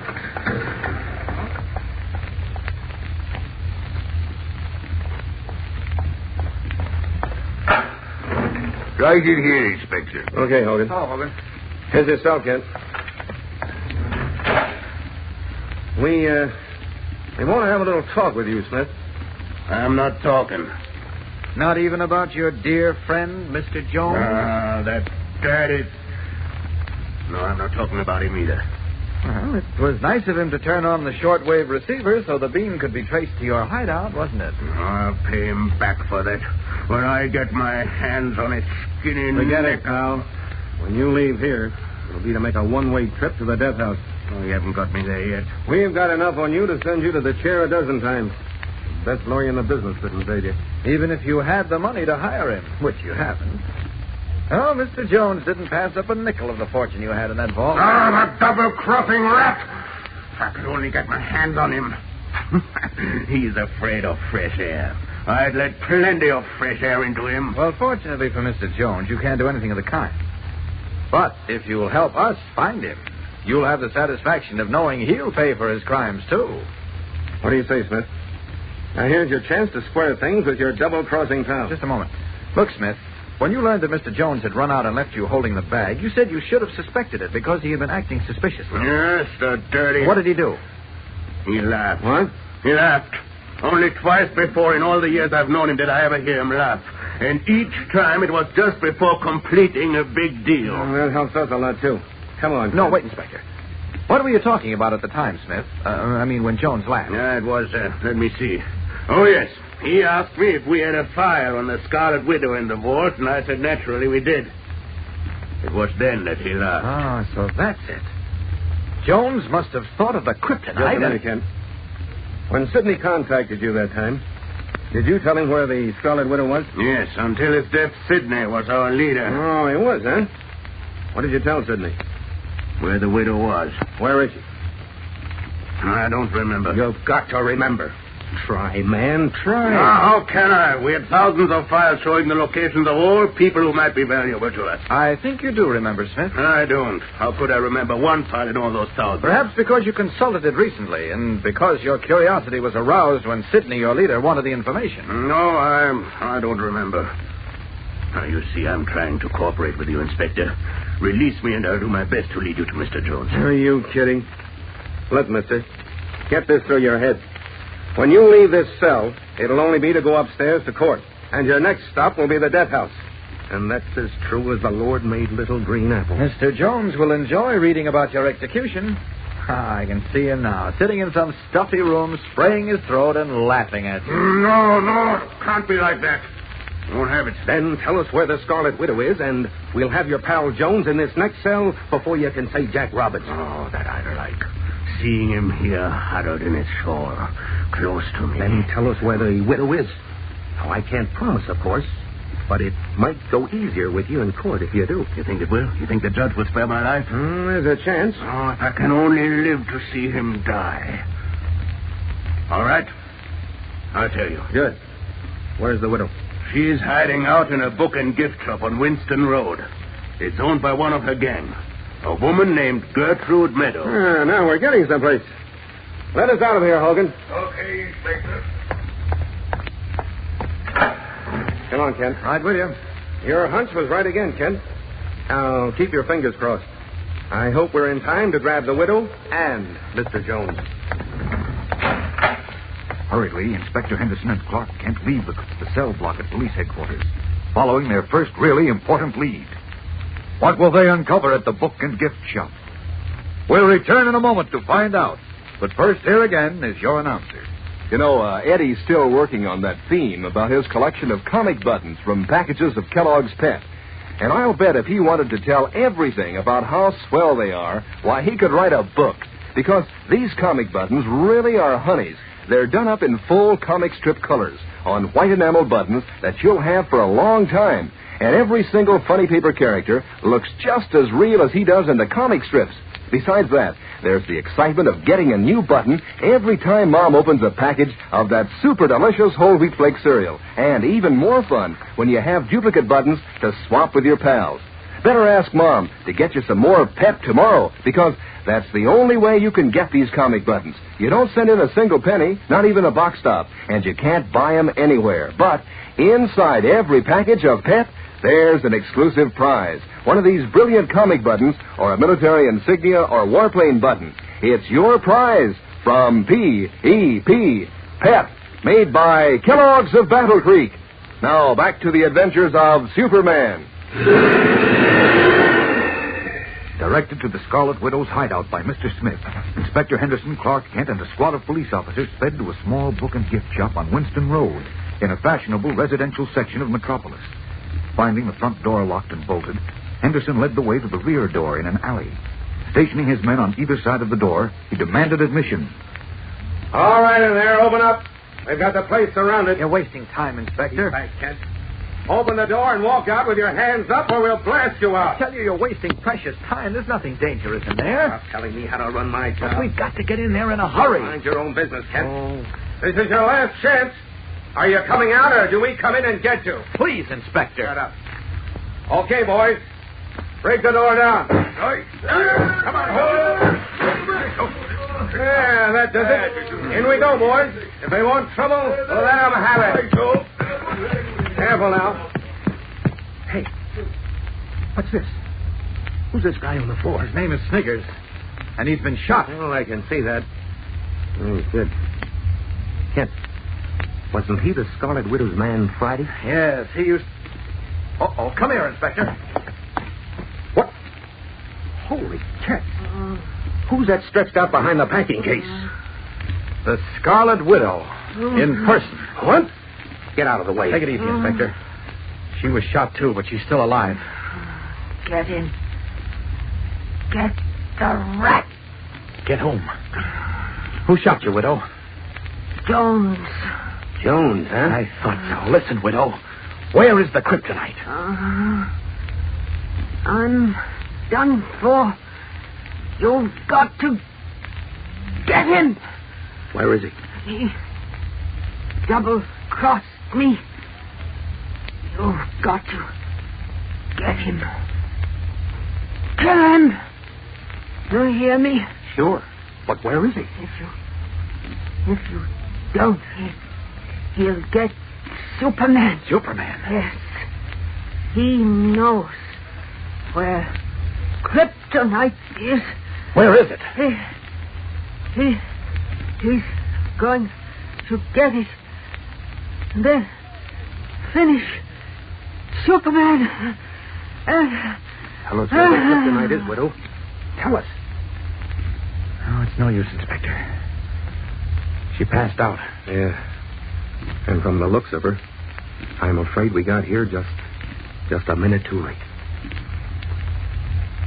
Silently, Clark Kent and Inspector Henderson looked down at the gaunt, ugly woman in the blood-stained scarlet dress, who lies pale and motionless at their feet. Were they too late? Is the famous Scarlet Widow dead? And what is this new threat against Superman now being engineered by the sinister and mysterious Mr. Jones? Fellows and girls, don't miss tomorrow's exciting episode when we learn more about Mr. Jones and see the Man of Steel take up a desperate chase on which his very life depends. Tune in, same time, same station, and follow the adventures of Superman. Faster than a speeding bullet. More powerful than a locomotive. Able to leap tall buildings at a single bound. Look! Up in the sky. It's a bird. It's a plane. It's Superman. Fellows and girls, be sure to follow the adventures of Superman, brought to you every day, Monday through Friday, same time, same station, by the grand old Kellogg Company of Battle Creek. And for other thrilling adventures of Superman, see your local newspaper. Superman is also a copyrighted feature appearing in Superman DC publications. Give a hip, hip hooray, gang. It's back. For you and me, now there's Kellogg's famous variety. That's the swell variety carton with 10 separate generous packages of Kellogg's cereals, including Kellogg's Pep, Rice Krispies, shredded wheat, Corn Flakes, Crumbles, and Bran Flakes. Each box in Kellogg's variety holds a fresh, crisp, heaping portion. Just help yourself to your favorite kind. Makes breakfast a picnic of fun. So ask Mom to get Kellogg's variety right away. And be sure to be with us tomorrow for the thrilling adventures of Superman. This is the Mutual Broadcasting System. Kellogg's Pep, the super delicious cereal, presents The Adventures of Superman. Faster than a speeding bullet. More powerful than a locomotive. Able to leap tall buildings at a single bound. Look, up in the sky. It's a bird. It's a plane. It's Superman. Yes, it's Superman, who, as Clark Kent, experiences one of the most shocking surprises of his life in today's exciting episode. In just a moment, we'll return to our story. But first, let's lend an ear to our good friend, Dan McCullough. Say, gang, wouldn't you like to shake hands with the person who thought up the idea of putting those exciting comic buttons in packages of Kellogg's Pep?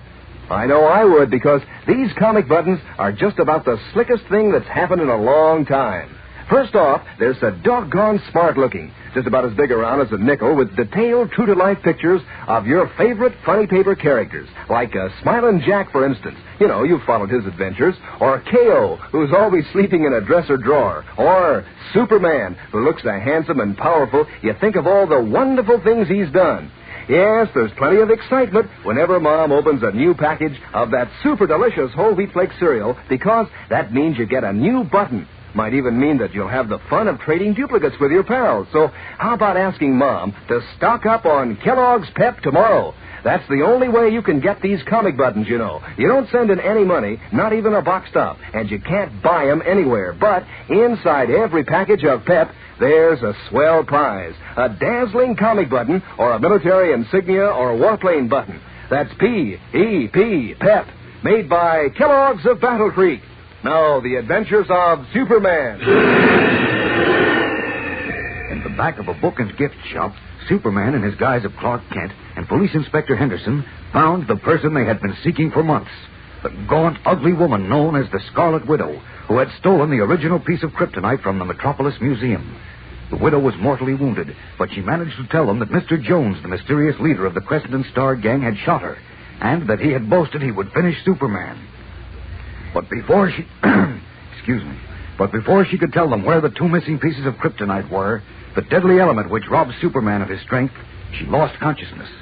Inspector Henderson had her removed to the Metropolis Hospital. And as we continue now in a little anteroom off the hospital corridor, Kent and Henderson leap eagerly to their feet as Dr. Baker, the chief surgeon, enters. Listen. What's the verdict, Doctor? I'm afraid it's bad news, Inspector. Frankly, we can't save her. I was afraid of that. Is she conscious, Doctor? Not at the moment, Mr. Kent, but we've given her a transfusion, and it's possible she'll regain consciousness for a short period before the end. Oh. Dr. Baker? Coming, nurse. There may be some changes. I'll call you if she's regained consciousness. All right. Thanks, Doctor. What a tough break, Kent. Yeah. If he'd only held out long enough to tell us where Mr. Jones went. Well, he went after the two pieces of kryptonite, of course. You don't have to tell me that. But where? Where did he go? I wish I knew. Yes, and I wish I knew what Jones meant when he said he was going to finish Superman. I'm worried, Inspector. You and me both. Inspector, Mr. Kent. Dr. Baker's calling us. Come on. Keep your fingers crossed. Did she come to, Doc? Yes, and she asked for you, Inspector. Good. Oh, fine. This lucid interval won't last long. I'd advise you not to waste any time. Leave it to me. Hello, Widow. Hello, Inspector. I'm glad to see you. You've got to get that rat Jones.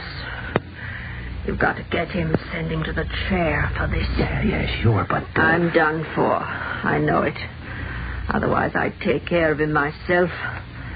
So it's up to you to get him. I will, if you'll help me. You said he went after 2 pieces of kryptonite? Yes.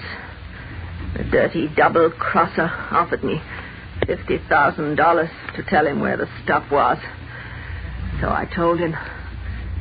Then he pulled a gun. Oh, he shot Sniggers too, huh? Yes. 1 bullet finished poor Sniggers. Where's the kryptonite, Widow? Tell us where it is, and we can go after Jones. Yes.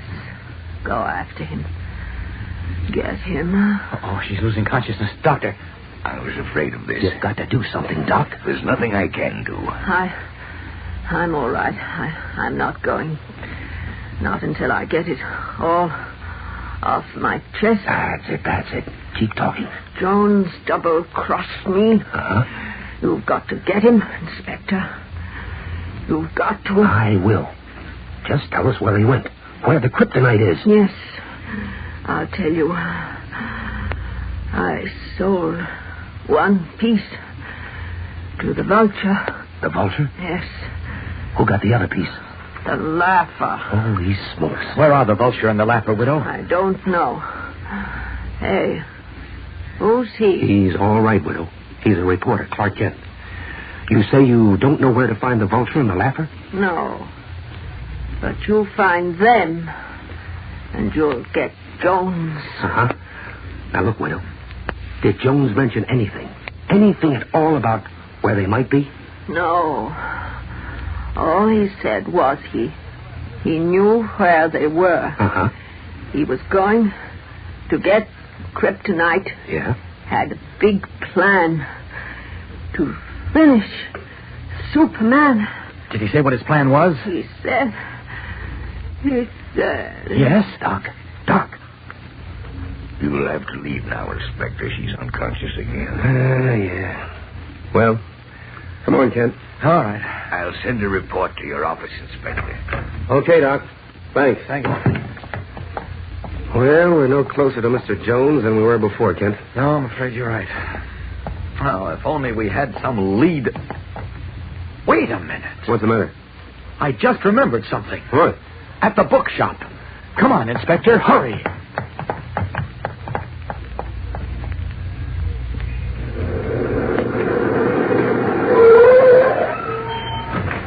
Well, here's the bookshop, Kent. Now what? I told you, Inspector, I might have been mistaken. I'd rather wait and see.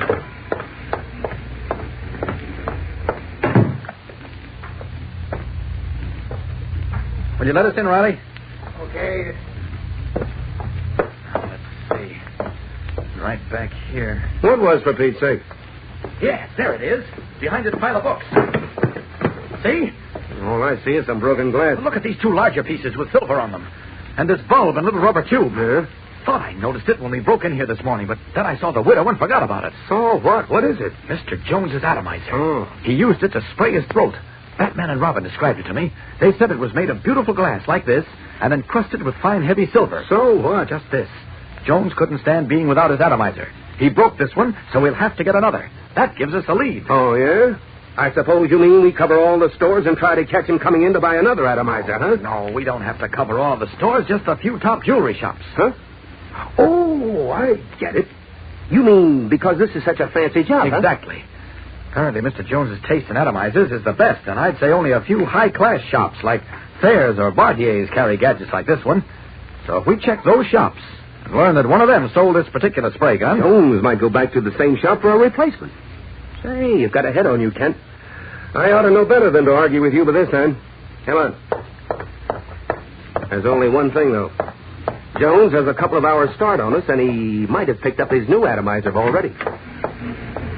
But, even if he did, and we locate the shop, we ought to be able to get a lead to it. And if he didn't, we can lay for it. Right. Let's go. Maybe we're on the trail at last. Leaving the bookshop, Inspector Henderson and Clark Kent take up the trail of the broken atomizer. There's a startling climax coming up in today's episode, which we'll bring you in a moment. But first, here again is your announcer. Say, gang, if Mom's going shopping tomorrow for her weekend groceries, better remind her to get you a package or 2 of Kellogg's Pep. because you like to eat it for breakfast, of course, and also because you'll be getting another button for your collection. Maybe one of those comic buttons that you haven't got yet, like a Herbie or Lillums or even Superman himself. Or maybe it'll be a duplicate, like one you already have, so that you can have even more fun swapping with your pals. Whichever one it is, you'll have a new bright-colored button to wear pinned on your jacket or your dress or cap. And will you feel proud? Why, these comic buttons are real eye-catchers, done up in brilliant red and blue and black on a clear white background so that the pictures show up like anything. And aren't you glad they're so easy to get? You don't send in a single penny, not even a box stop, and you can't buy them anywhere. But inside every package of that super delicious whole wheat flake cereal, Kellogg's Pep, there's an exciting prize. One of these dazzling comic buttons, or a military insignia or warplane button. Ask Mom for P.E.P. Pep, made by Kellogg's of Battle Creek. Now, back to the adventures of Superman. Clark Kent and Inspector Henderson have visited 4 of the finest jewelry shops in Metropolis, but so far have failed to find the one which had sold the handsome silver-encrusted atomizer to Mr. Jones. Now, as the afternoon wanes, they are entering the exclusive shop of Thayer & Son on Fifth Avenue. Oh, good afternoon, gentlemen. Can I be of service to you? Well, I hope so. Take a look at these pieces of atomizer and see if you recognize them. Recognize them? Yeah. I want to know if you sold it. Well, yes, we sold it. Oh, you did, huh? Good. Yes, this is one of a pair we imported from Belgium just before the war. It's a particularly fine specimen of... Never mind that. You say this is one of a pair? How about the other one? Oh, I'm terribly sorry. It was sold 2 hours ago. You mean it's gone? Well, no, it's not exactly, but it's promised to a customer. Oh, it is, huh? But to whom? Well, it isn't the policy of Thayer & Son to discuss their customers' affairs. Take a look at this. Oh, my heavens, the police. Yeah, I'm Inspector Henderson. Now, tell me about that other atomizer. Oh, yes, certainly, Inspector. Well, about 2 hours ago, a gentleman phoned and said his brother had purchased a Louvain atomizer in our shop a year ago. Brother? Just a stall. Go on. Well, he described it as... Was this one? Yes, sir. He wanted to know if we had another one like it, and I told him we had it made. So he asked if we'd hold it for him till 6 o'clock. That he'd send a young lady for it. 6 o'clock, eh? Almost 6 now. Yeah, it's 1 minute up. Yeah, we gotta move fast, Ken. Look, son. Is there someplace we can hide here so that when this party comes in, we can see her, but she can't see us? Well, you may use the office over there if you wish. Good. Come on, Ken. Right. Look, what did this man say his name was? Phillips. Phillips, eh? But if you just wait in here. Thanks. There's a buzzer under the showcase which sounds in here. When the person comes in and asks for the atomizer, I'll ring the buzzer. Good boy. Kent, the trail's getting warm. I'd say red hot, Inspector. What the... Now, take it easy. Take it easy. Just the big clock behind you. Guess I'm getting jumpy. He said 6 o'clock. Mm-hmm. And that's just what it is. Now, there's the buzzer. The dame's here for the atomizer. Yeah. What? Great Scott. Wait, Kent. Don't go out there. Look out. Just cracking the door a little so you can see. Look, Inspector. Look who it is. Great Jemima. Lois Lane. Incredulously, their jaws dropping, Clark Kent and Inspector Henderson stare through the crack in the door at Lois Lane, girl reporter for the Daily Planet, who stands at the counter with the clerk. What does this mean? What possible connection can Lois have with the dangerous and deadly Mr. Jones? Fellows and girls, don't miss Monday's startling and exciting episode. It's dramatic, surprising, thrilling. So tune in then, same time, same station, for the adventures of Superman. Faster than a speeding bullet. More powerful than a locomotive. Able to leap tall buildings at a single bound. Look, up in the sky. It's a bird. It's a plane. It's Superman. Fellows and girls, be sure to follow the adventures of Superman. Brought to you every day, Monday through Friday, same time, same station, by the grand old Kellogg Company of Battle Creek. And for other thrilling adventures of Superman, see your local newspaper. Superman is also a copyrighted feature appearing in Superman DC publications. Say there, gang, have you heard? Kellogg's Variety is back. That's the grand 10-package assortment of 6 famous Kellogg's cereals that makes breakfast so much fun. Why, it's like eating in a restaurant where you can choose from a whole list of your favorite cereals, each one in your own private package. And Mom's sure to be glad Kellogg's Variety is back. Show her how you can eat right out of the swell new Kel Bowl Pack. She'll like not having to wash dishes. So ask her to hurry and get Kellogg's Variety right away. And be sure to be with us on Monday for the thrilling adventures of Superman. This is the Mutual Broadcasting System.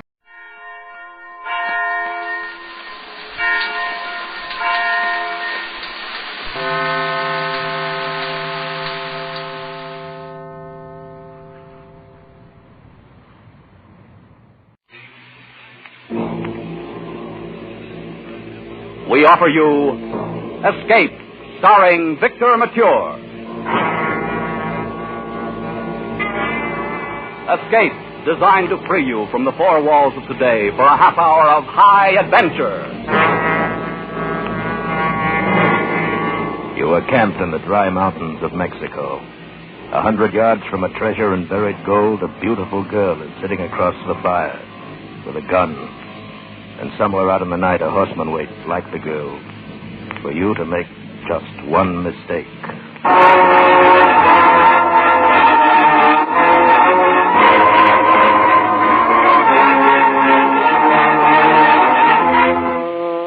Tonight, with Victor Mature as Toby Manning, we escape to Mexico with a story of conflict between love and the lust for gold, as Jeffrey Household told it in The Fortune of Vargas from his exciting novel, The Third Hour.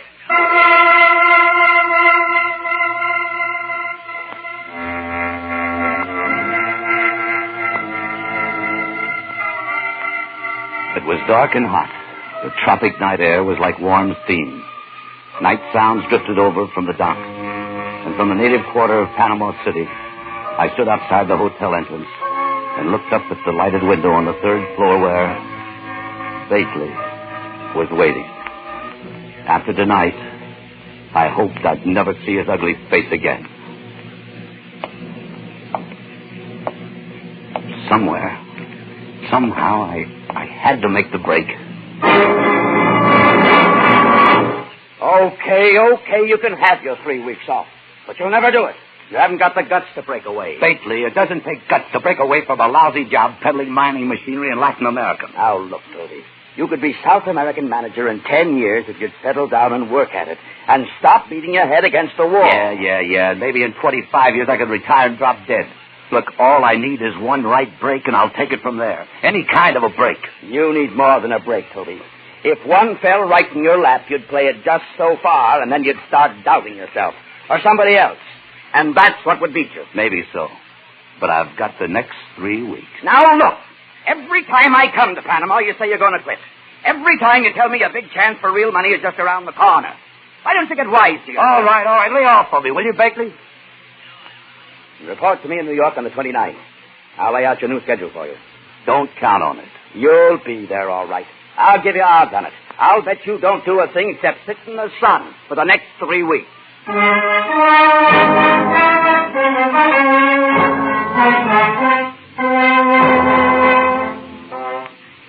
in the sun for 3 weeks. That would suit Bately fine. To see me come crawling back again.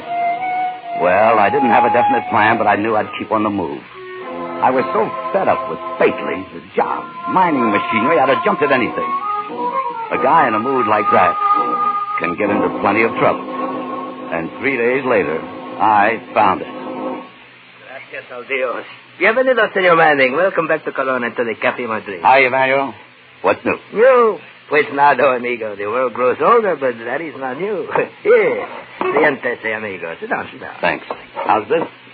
Say, the place is empty. Pues, sí, sometimes good, sometimes bad, but never it is interesting, senor. In fact, I have said to myself, with a life of this kind, I am, how do you call it? Set up? Sí, senor. Yeah, so am I. Look, why don't we team up and start a revolution somewhere? Ay, caramba. I was in one once in Mexico. I was a capitan with General Lara. No, we were defeated. Lara was ambushed somewhere around Turian, wasn't he? Sí, amigo. We were outnumbered and he was killed. But I was more lucky. I walked 300 kilometers to the seacoast. Escape on a Dutch freight ship. Ay, caramba. I hope I will never do that again. Yeah, I hope so, too. You know, there's not much profit in revolution. All right, let me have a rum, Manuel. See. Here you are, senor. You are wrong about the revolution, Senor Manning. In Mexico with General Lara, I made a fortune like a man never dreams about. Enough to open this cafe? Look, I don't call that a fortune. Senor Manning, in Mexico is $500,000 in gold, which belonged to me. $500,000? Yeah, sure. It is true, amigo, I swear it. You would take a little chance for that much, perhaps, huh? Perhaps. Bueno. Then we are going to have talk tonight. I have already decided before you come here this time. I don't get it. What do you mean? Why you think I ask questions from you always when you come here, huh? You tell me. Because I wish to find out if you are right man for the plan I have. I have decided you are, bueno. Well, then, let's talk. Tonight, at my casa. Why not now? You think there is no danger for one who knows the secret to a fortune? One must be careful. A fortune? The big chance. Come on, Manuel. Let's get over to your casa and start dealing the cards.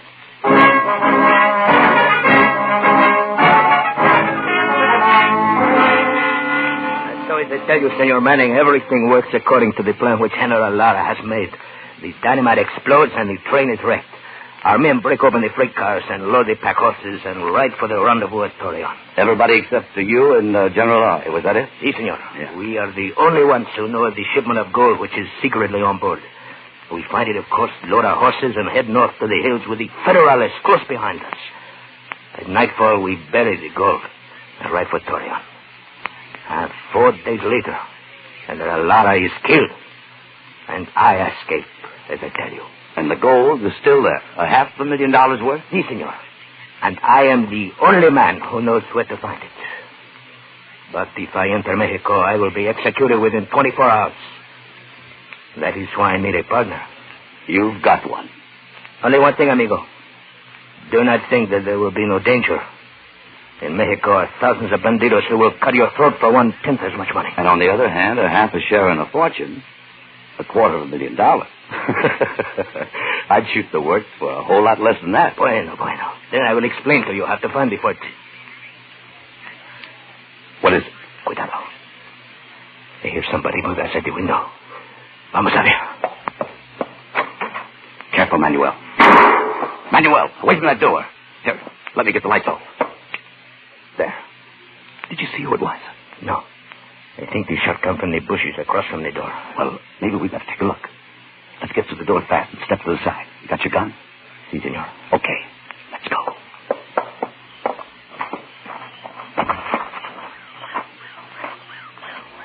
I do not hear anything, senor. No. And it's as black as a hat. I'm going across, Manuel. Keep me covered. Bueno.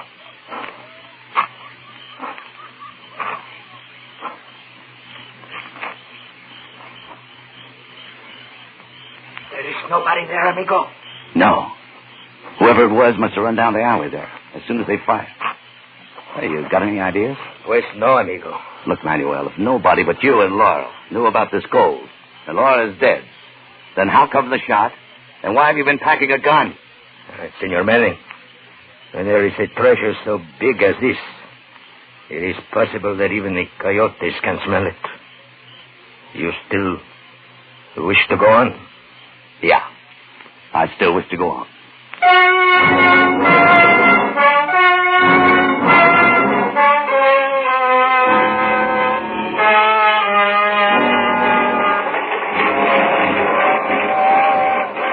3 days later, on the train between Mexico City and Durango, I got a few of the answers, or thought I did. The coach had been empty most of the way, except for a couple of soldiers up ahead and a few Indians near the back. I was busy watching for some of the landmarks Vargas had given me, so I didn't pay much attention to the Mexican girl who came in and sat down in the seat opposite. That is, not until she spoke. Senor, you're wasting your time. It's 3 kilometers farther yet. What? The place where the train was wrecked. I said we're not there yet. Honey, I don't think I know what you're talking about. Oh, you're lying. You know well enough. And do not call me honey, senor. My name is Consuela. Consuela? That's a pretty name, honey. Do not play the fool with me. Manuel Vargas tells you where he hid the gold, so do not lie to me. Oh. So it was you out there in the bushes with the gun that night. You know, you're a bum shot. I do not try to hit somebody. I only shoot to have the chance to get away. You are a fool if you think because I am a woman I am weak. I know all the tricks of men. They are perros, dogs, all of them. And I would not trust one that far. Okay, honey, take it easy. Take it easy. I spent a long time to find Manuel in Colon. I watched him. But I learned nothing until you come. And now I am here for my 1/2 share of the gold. What do you mean? Your half? General Lara was my father. So that's your act. Well, you'll have to work that out with Vargas. I don't know anything about it. I am telling you now. You still think I'm a silly girl who can do nothing, huh? Look, senor.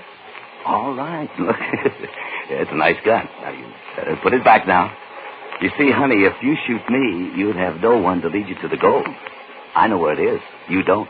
Si, senor. So you lead me to it. And don't forget, I'm very good at shooting. Okay, honey. For the time being, count yourself in. Gracias. But have no mistake, senor. I shall take my share of this gold, even if I must kill you to get it. You understand? Sure, I understand. We'll argue about that later. And something else, senor. Yes? Do not call me honey.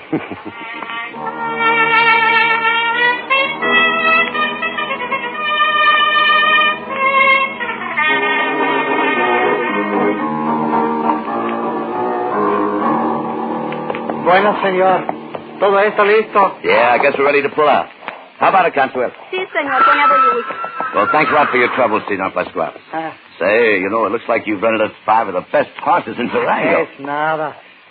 It's very bad country where you are going, senor. Perhaps you would like to hire a guide. Huh? No, thanks. I know that country pretty well. But of course, seguro.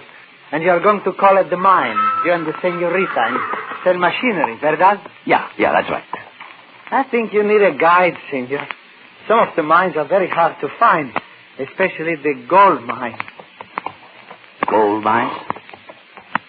Oh, well, as far as I know, it's all lead and silver country up there. Pues sí, mostly it is, but there is an old saying, gold is where you find it, verdad? Vámonos, senor, we're wasting time. This man would be of no help to us. How do you know? Ever seen him before? Of course not. Why you ask? Just wondered. We've never seen him before. Vámonos, senor. Come on. Okay, honey. Adios, senor. Vámonos. Goodbye, my children. Orisha Panchito, have my horse ready to live at once. I'm going to take a little trip.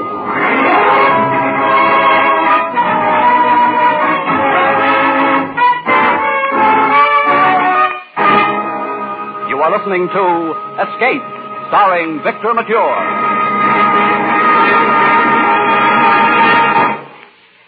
Tonight's a big night on CBS, for the welcome mat is out for 2 of radio's greatest shows, The Bing Crosby Show and The Return of Burns and Allen. In just a little while, over many of these same stations, Der Bingle will be on hand with his songs, his humor, and his guests, comedian Abe Burrows and Peggy Lee. Right after Bing's housewarming, George and Gracie will keep the celebration going with the first of their new series. So stay with us tonight for Bing Crosby and for Burns and Allen in their opening shows on CBS, where this fall you hear them all. Tune in this fall for the show that you love best of all. Listen carefully, here's the answer. It's CBS. And now back to Escape, starring Victor Mature.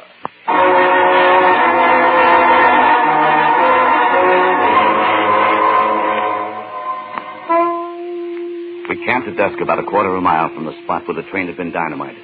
Vargas had given me directions, starting from there. After we ate, I lit a cigarette and rolled up in my blanket and watched Consuela across the fire. She was worth watching.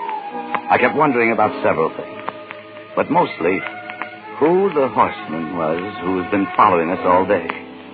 I'd seen the dust cloud hanging back a mile or so behind us ever since we left Durango. I didn't say anything about it to Consuelo. I still hadn't decided what I was going to do about it. I figured I was fairly safe from her or from anybody else until the minute I tipped off the location of the gold. And right then, when the picture would change, and change plenty.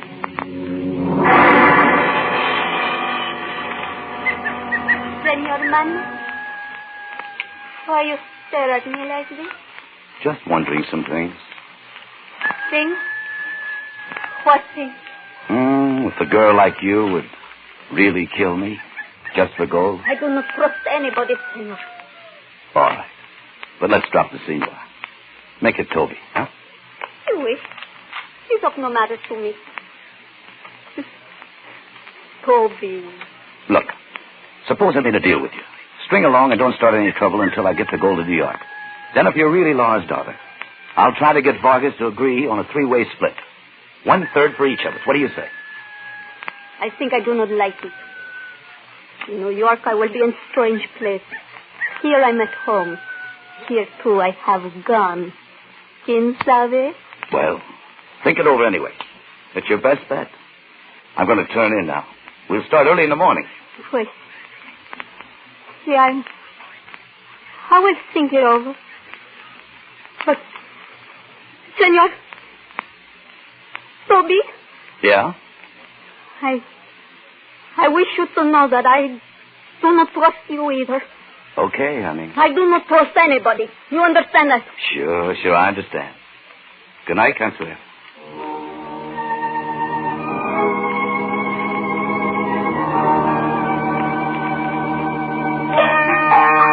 The second day out, the traveling was 10 times as rough.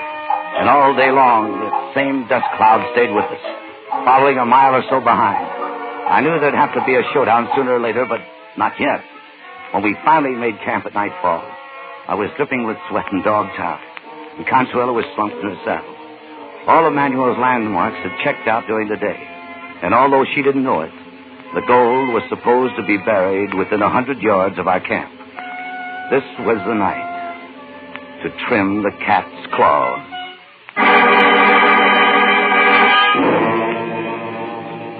I was counting on one thing, that she couldn't stay awake 2 nights in succession. And I was right. By 2 hours after dark, with the full moon barely above the horizon, Consuelo was sound asleep. I slid out of my bedroll and moved quietly around the fire towards her.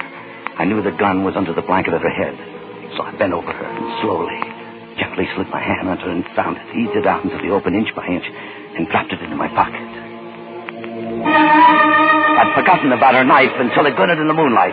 She leaped from the ground and came for me. I lunged for her wrist, grabbed her, hung her, while she struggled, twisted, fought like a panther. Small as she was, I could hardly hold her. I couldn't get hold of her other hand, and I wondered the knife might slip loose at any second.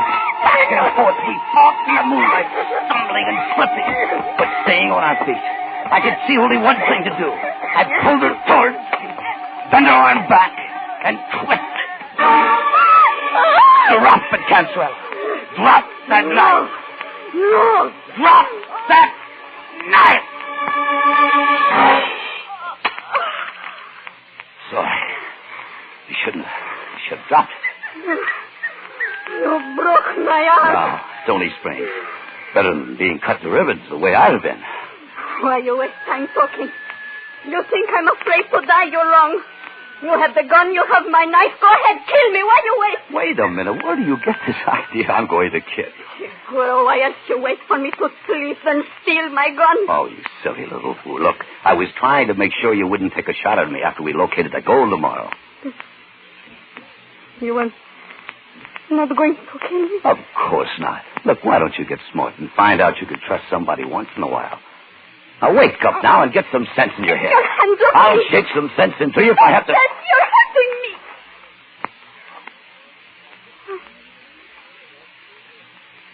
Why you look like that? You little devil. No comprendo. Why are you going to... No!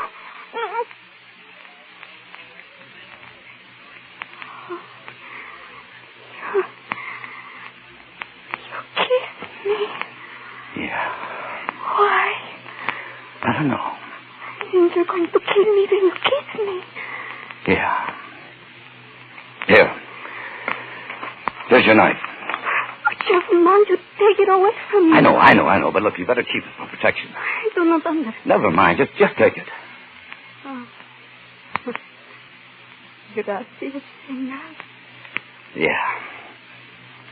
Well, I'm going to turn in now, and, look, you'd better get some sleep, too. We got a tough day tomorrow.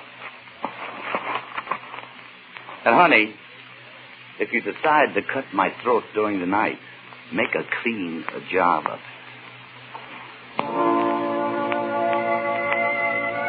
Toby, are you awake?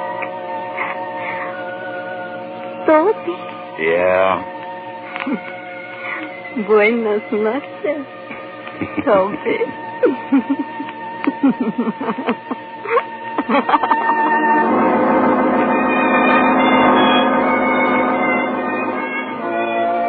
Maybe I was a fool to give her back the knife. Still, if she wanted to kill me, it wouldn't make any difference. She could knock my head in with a rock while I was asleep just as easy. I'd never known a woman like her. At 10 o'clock the next morning, we found the gold.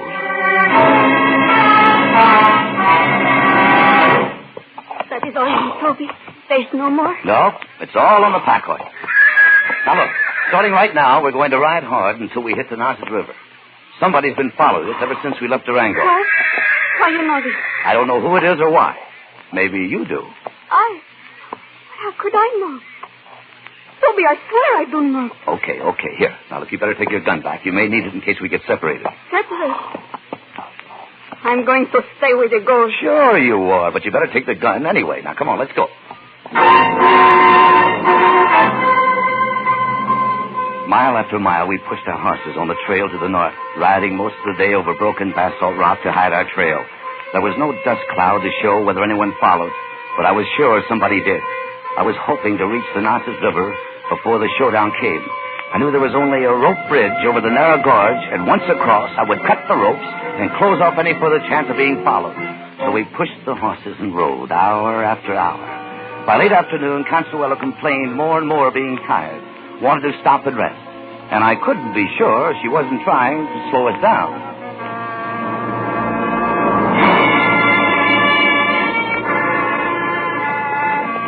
2 hours after dark, we reached the river. Toby, the bridge there ahead of us. Oh, I'm so glad. I'm so tired. You're not alone, honey.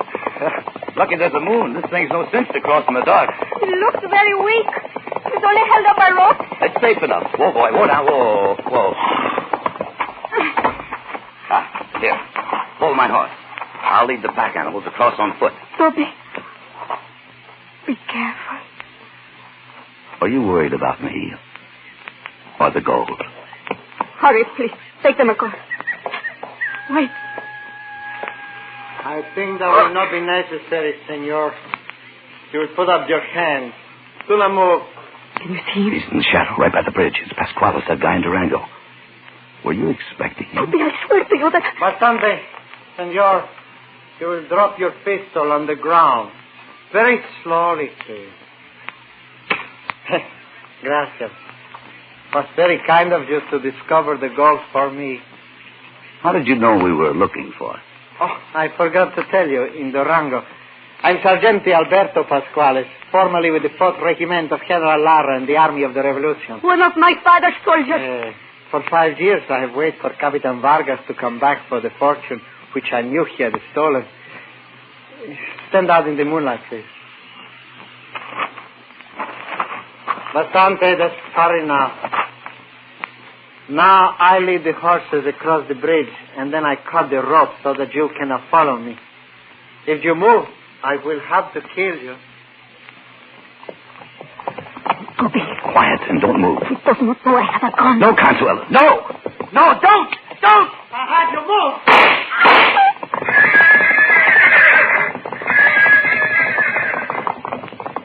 The pack horses reared at the shot. I lunged to stop them, stumbled into Consuelo, grabbed her, and held on her to keep her from falling. The half-mad animals carried Pasquale out onto the bridge and drove him along in further pounding hooves. I heard the rope supports creak and groan, and then snap with a loud crack. And like slow motion, the whole end of the bridge gave way.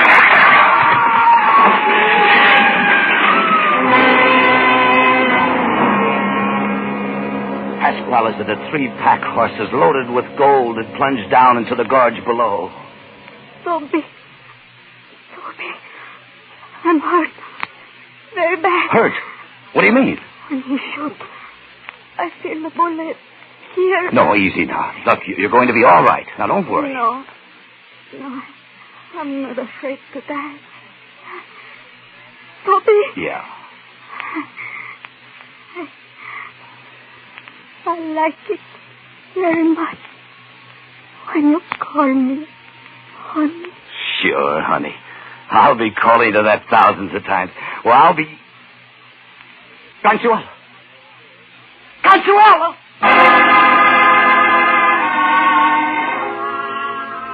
I knelt there in the moonlight, holding her in my arms, with the bare brown hills of Mexico around me, and cursed myself for a fool. The gold was gone, lost in the torrent at the bottom of the gorge.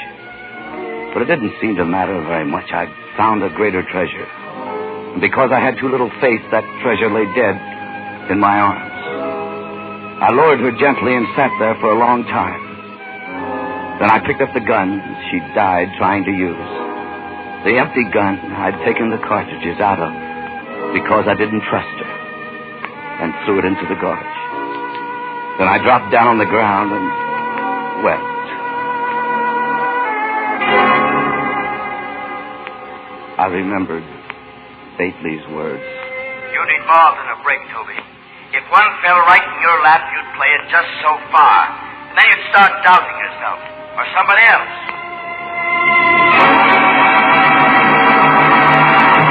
I told you you'd show up, Toby. You even got here a day early. Yeah, I know, Bately. Well, let's settle up my schedule. You must have had yourself quite a vacation. Didn't find the big chance, did you? No, I didn't find it. Well, what'd you do? Just sit around in the sun for 3 weeks? Come on, tell me about it. Didn't anything happen? That's right, Bately. You hit it square on the head. Nothing happened. Not a thing.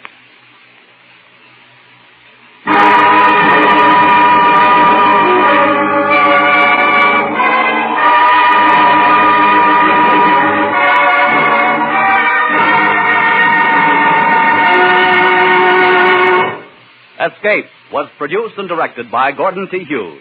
With Victor Mature starring as Toby Manning, tonight we have presented The Fortune of Vargas, adapted for radio by Les Crutchfield.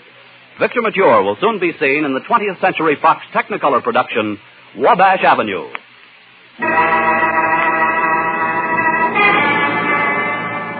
Next week, we escape with Van Heflin, starring in Joseph Hergesheimer's terrifying story, Wild Oranges.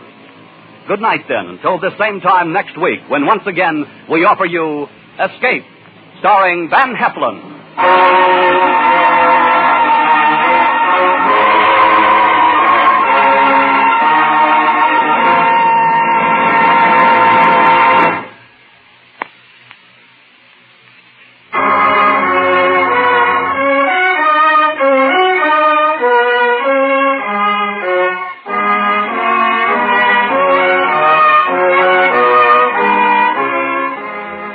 This is CBS, where Bing Crosby can be heard every Wednesday night.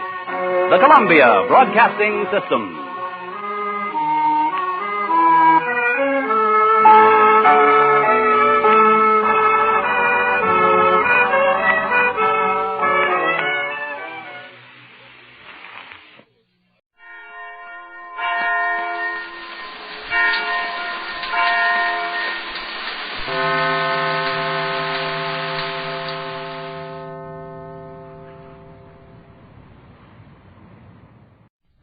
One week from tonight, October 5th, You Bet Your Life, starring Groucho Marx, will be heard at this time over most of these same CBS stations. We offer you Escape, starring Van Heflin. Escape, designed to free you from the four walls of today for a half hour of high adventure.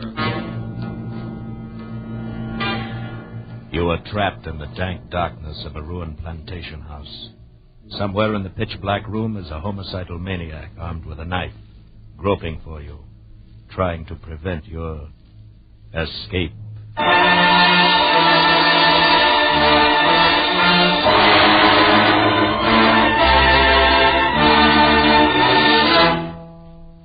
Tonight, with Van Heflin as John Woolfolk, we escape to a deserted sandpit off the coast of Georgia, where terror stalks under the Spanish moss, as Joseph Hergesheimer tells it in Wild Oranges.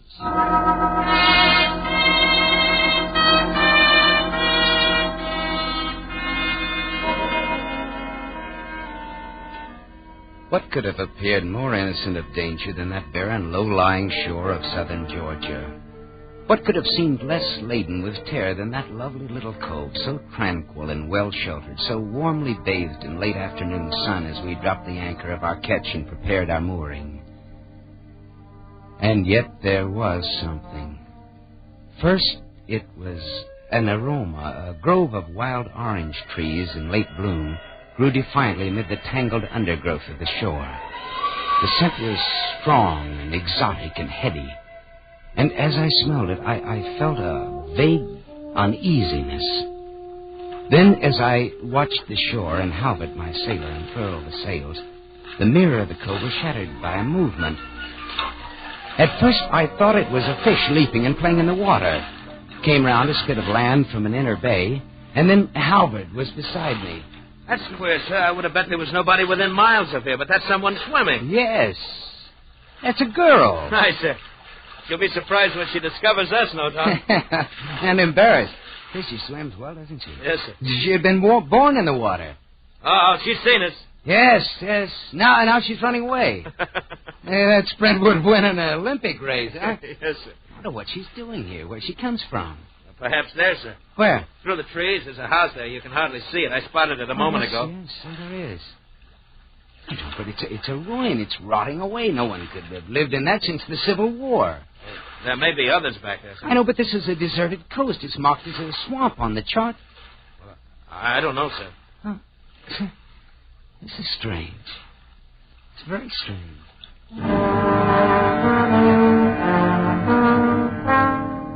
Yes, it was strange. And stranger still was this vague uneasiness that I felt. As twilight fell, the aroma of the wild oranges was overwhelming. And suddenly, without knowing why, I slipped on my jacket and went to the side and dropped into the tender. Halbert stood by to cast off. He asked no questions, and I said nothing. What could I say? I didn't know myself why I was going.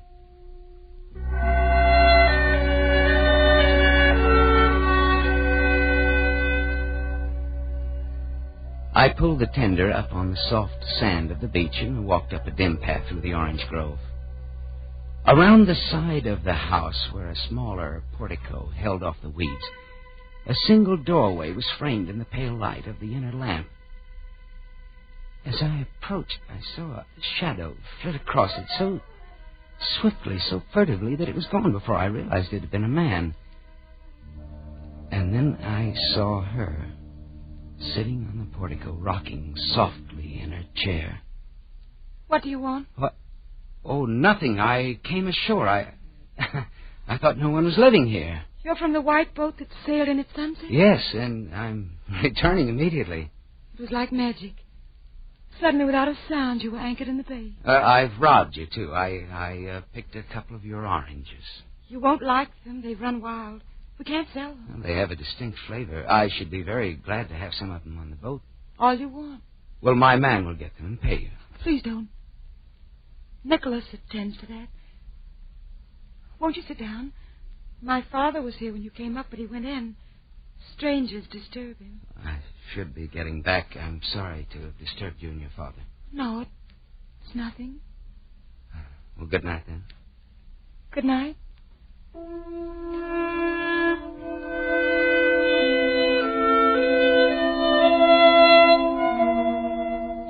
That was all. A fragment of commonplace conversation, but it was enough.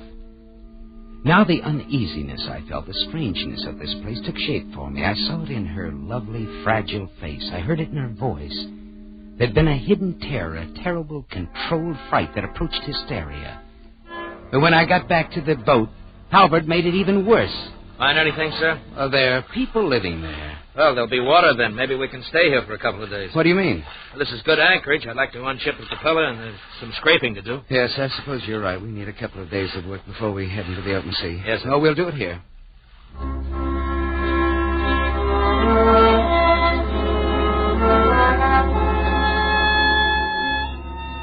And so we stayed.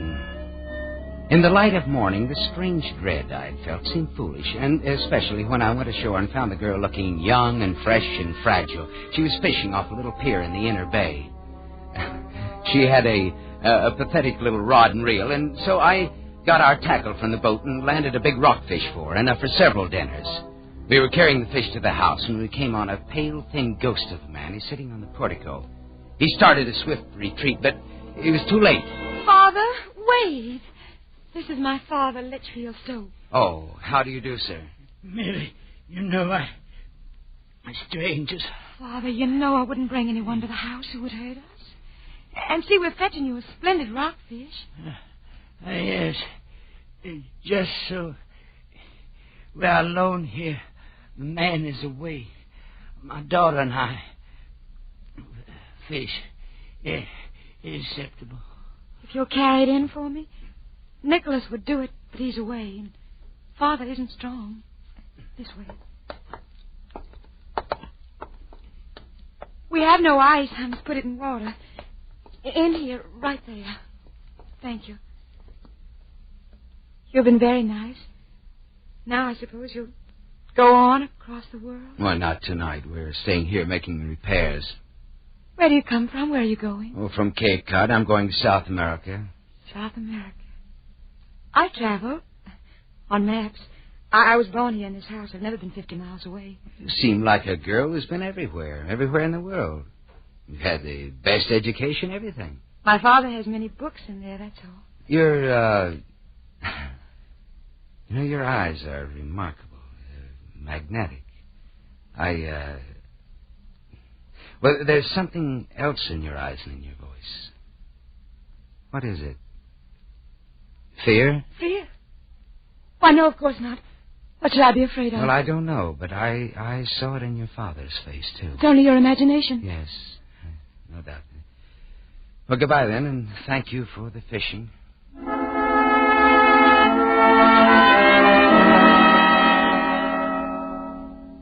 Strange how this girl would have upset me so. I tried to resist, but that evening I found myself going back to her. Tying the tender to the little pier, I watched her as she came to meet me. I'm glad you came. Let's stay here by the sea. It's so lovely in the moonlight. All right. Oh, it is nice here, isn't it? Nicholas is back. Nicholas? He's our man. I lied to you today about fear. I suppose I am afraid. I suppose my father's passed some of his fear on to me. Why is he afraid? Well, that's a long story, going back to the First War. He was a young man then, and he didn't go to war. It wasn't that he was a coward exactly. He just couldn't adjust to it mentally. People laughed at him and threatened him. And that's when sort of perpetual fear started. He ran away, met my mother and married, and they came here. None of us has ever left this lonely place. Never will, perhaps. And your mother? She's dead. Loneliness killed her. Perhaps it's no wonder that I sound timid and afraid. Perhaps I am. Aren't you lonely, too? I don't know anything else. But what about you? Who are you that you go sailing about the world? Only a sailor for company? No, I'm nobody. My name is John Woolfolk. And you do nothing but sail about the world? Nothing? Why? Oh, well, let's say that I don't like modern society. Let's say that I don't like entanglements. I see. Oh, no, I didn't you mean needn't it. Apologize. I envy you your freedom. I sit here a great deal and watch the ships far out there on their water roads. You are enviable, sailing where you like, safe and free. Safe. Free. There's something more than you've told me. There's more behind this fear in your voice. No. Well, look, perhaps I can help you. No, please. What's that? It's Nicholas blowing on the conch. I've got to go in. Wait a minute. I'll come with please, you. No, don't come. You'll be going soon? Tomorrow, perhaps. Then, goodbye. Goodbye.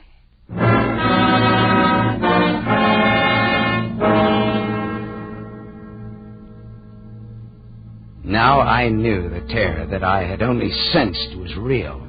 This girl was possessed by fear. This house held some terrible secret. What could it be? Next morning, Halford went in to fill a cask for water. He came back without the cask, and he was livid with rage. There's an idiot in that house, sir. Next time I'll take the pistol. What do you mean? Where's the cask? It's broken, sir. How? How did you... I was filling it at the cistern, and this idiot, a huge, hulking brute, came out of the house. He told me to get away. Well, I tried to explain we had permission, but he came at me with a knife, gibbering. He put his foot on the cask and crushed it. Well, I'll see about this. Be careful, sir. The man's not quite right. He's dangerous. Plenty dangerous.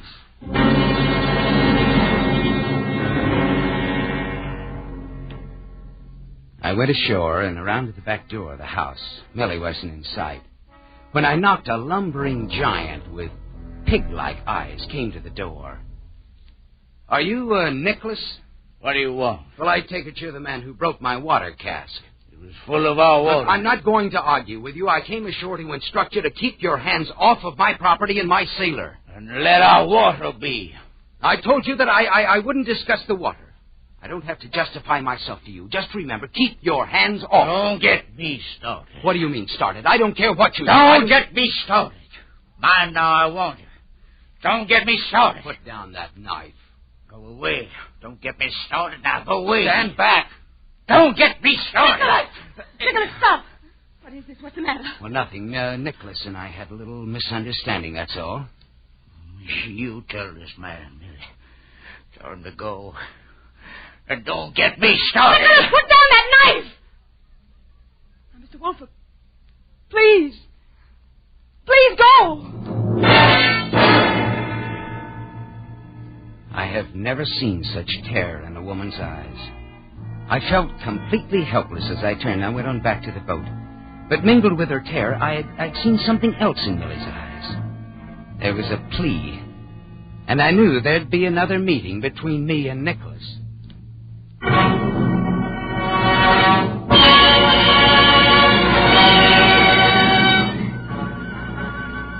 That night a storm broke, a raging wind and rain to match my tortured mood. I hardly slept. Millie's face was always before my eyes, and by morning I knew that I must do something. I rode the tender in through a drizzling rain. I went up through the orange grove and stopped in some bushes by the house. Someone was coming out of the house, and so I crouched down out of sight. It was Millie. I rose, and I called to her, Millie! Oh, it's you. I was just coming out to look. I was afraid you'd gone out to seize like a pack of wolves. I won't go alone. Now, you not without you, I won't. What are you saying? That's madness. No, I've got to talk to you. There's a lot that needs explaining. Things that I have a right to know. No, not here. Come.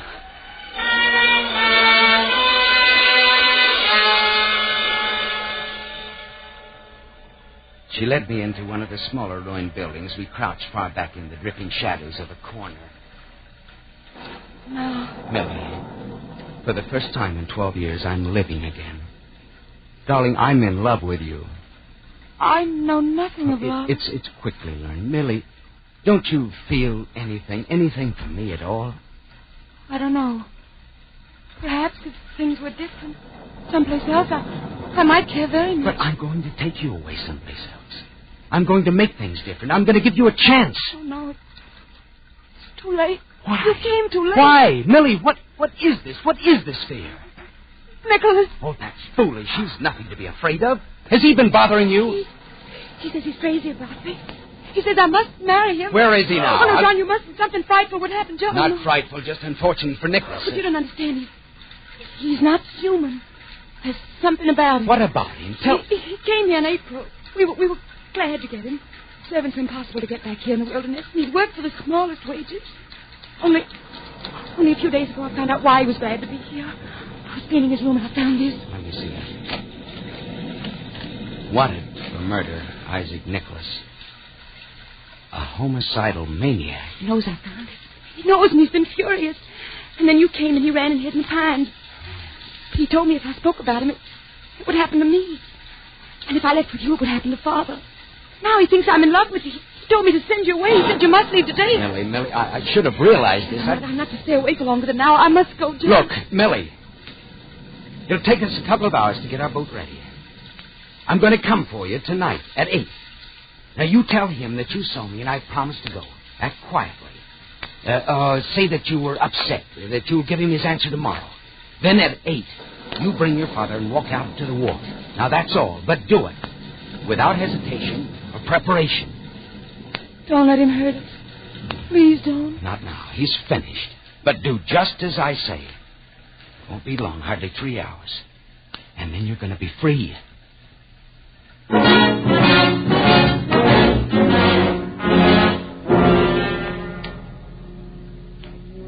Now that I knew, now that there was to be action, I felt better. Not that I minimized the risk. Halvard and I got the ketch ready for sailing. At 8 o'clock, Halvard and I tied up to the little pier. The storm had let up a little, but it was still raining. I got up on the dock and I waited for Millie. 10 minutes passed. And then 20. Something was wrong. I told Halvard to wait there with the tender. Then I walked slowly up to the house. It was dark. I went up to the side portico, to the heavy door. There was a tiny crack of light showing under it. I pushed it open.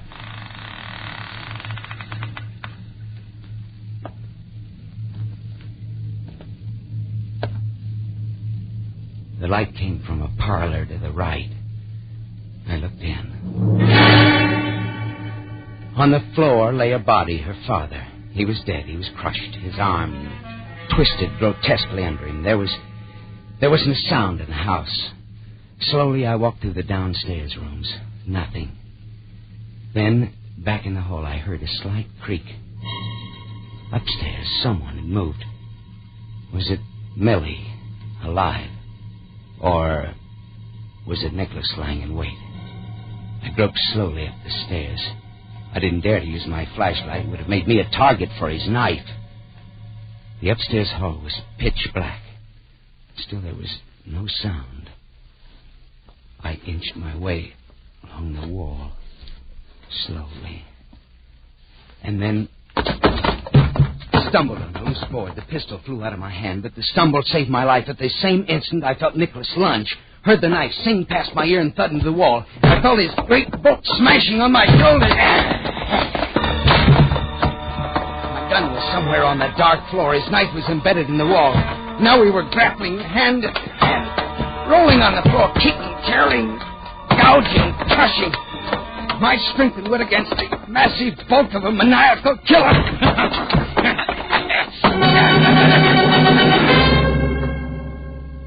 How many minutes did that unusual and unequal struggle last? I don't know. It seemed an hour. Several times, as if by common consent, we rested for a minute at a time. Once we rolled apart and lay panting, the breath aching in my throat. And then I heard him groping along the wall, searching for the knife or gun. I threw myself at him again. He was too big. He was too furious. I felt my strength ebbing away. His fingers were closing over my throat. With one last effort, I tried to throw him off, to roll him over.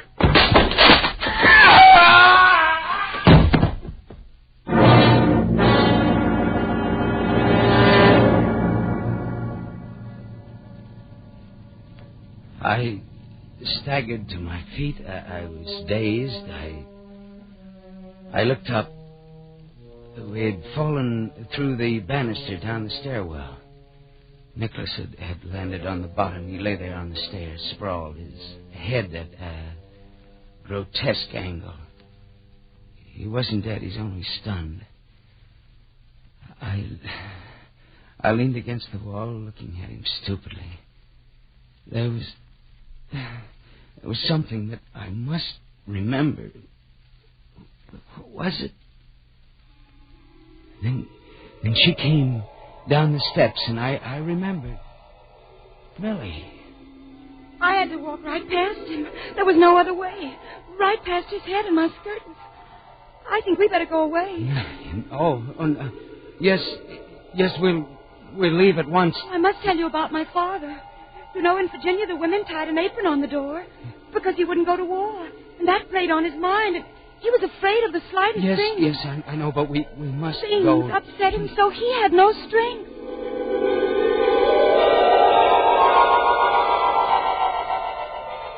To hear her talk like this, like a sick child, was almost more than I could bear.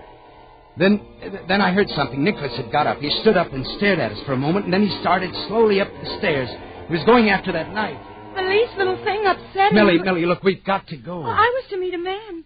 We were going away someplace where it would be peaceful. But Nicholas suspected, you see. He asked why Father had put on his heavy winter clothes. And then when I tried to go out, he pushed me. Millie, and do you know what Father did then? He came up and said, "Don't do that. Take your hands off my daughter." His lips shook a little.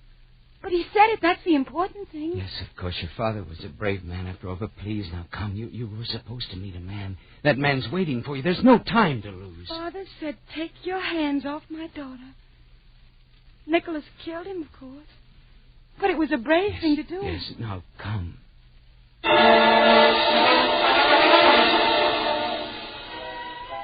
I couldn't wait any longer. I could hear Nicholas coming back. I picked her up and carried her out into the night, down the path to the pier. Behind me, I could hear Nicholas crashing through the brush like a giant animal in pursuit. Are you all right, sir? Yes. I'm about done in, but I'm all right. Here, help me. Help me get her into the boat. Yes, sir. There. Oh, there's someone coming, sir. It's Nicholas. He's got a knife. Good. I wanted to get back at him. You get in, sir. I'll take care of him. All right, Albert. I wouldn't be much help anyway. Albert went to intercept Nicholas on the path. I heard them meet and struggle for a moment. And then a figure came walking slowly, stooped onto the pier. I got ready to shove the boat out into the water, and then... It's all right, sir. It's me. Albert, where's Nicholas? I stopped it. He was all bumped out. Are you hurt? No, it's just a scratch, sir. I missed his hand at first in the dark. It's nothing. Good. Well, let's get away from here, then.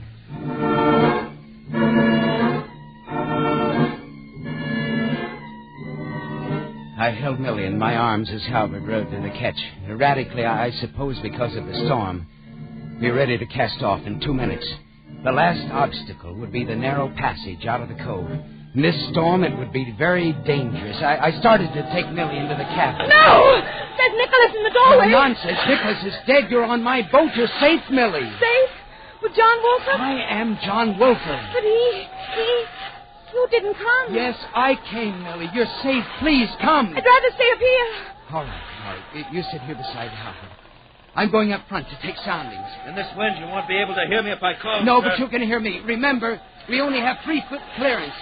Now, you'll have to hold it steady through that passage. Yes, sir. Halbert, now, this is no time to be brave. How do you feel? I feel all right, sir. I've taken knives before. All right. Just a scratch. All right, fine. Now, we'll fix it just as soon as we get outside. All right, now, let's go.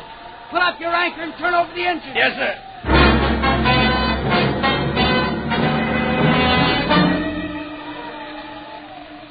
The boat headed into the tearing wind of the storm, straight toward the narrow inlet. A foot too far on either side and we'd hit. In this sea, that would mean death for all of us. I stood far up on the bow, taking soundings, feeling out the passage. Howling wind carried the call back to Halbert. Forward! Now the boat veered again. I realized that he must have lost an awful lot of blood. Halbert! Halbert! Steady here! Slowly, haltingly, it came around. 3 1/2! Steady now! But it was anything but steady. The boat wavered and swung as if an inexperienced hand was at the wheel. In a moment, we might hit. 3 1/4! We were in the passage. Hold steady, Halbert! Steady! 3 1/2. We're through. Goodbye, Halbert! Goodbye!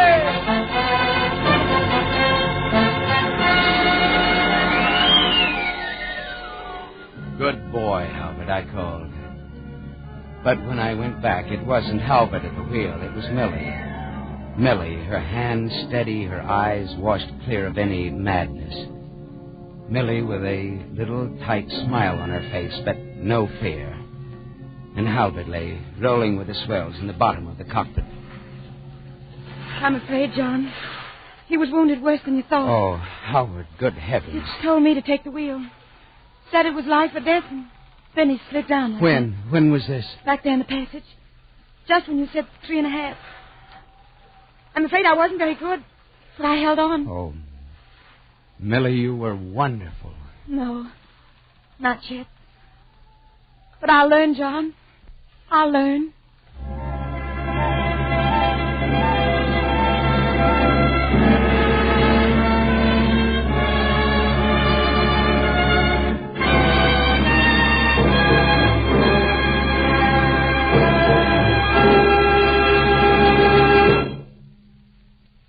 Escape was produced and directed by Gordon T. Hughes, with Van Heflin starring as John Woolfolk. Tonight we have presented Wild Oranges by Joseph Hergesheimer, adapted for radio by John Dunkel. Featured in the cast were Betty Lou Gerson, Bill Conrad, Edmund McDonald, Wilms Herbert. Special music was conceived and conducted by Del Castillo. Next week. You are following a man whom you must kill to the bleak wastes of a tiny island at the bottom of the world. And you know that one of you can never escape. Next week, we escape with John Russell's grim story of revenge, The Primitive. Good night, then, until next week, when once again we offer you Escape.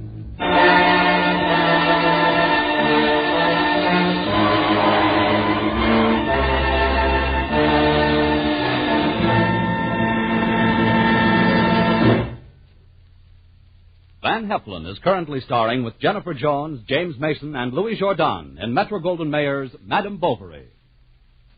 Starting 1 week from next Saturday, October 8th, Escape will take a regular place in the CBS Saturday night schedule. That's 1 week from next Saturday, October 8th, Escape. Next week at this time, you will hear CBS's latest addition to its fine Wednesday night shows, You Bet Your Life, starring Groucho Marx. This outstanding comedy quiz, highlighted by Groucho's fast ad-libs, has won a Peabody Award and a high place in America's comedy favorites. Next Wednesday, it joins the parade on CBS, where it will be heard along with The Bing Crosby Show and Burns and Allen on most of these same CBS stations. Stay tuned now for The Bing Crosby Show, which follows immediately over most of these same stations.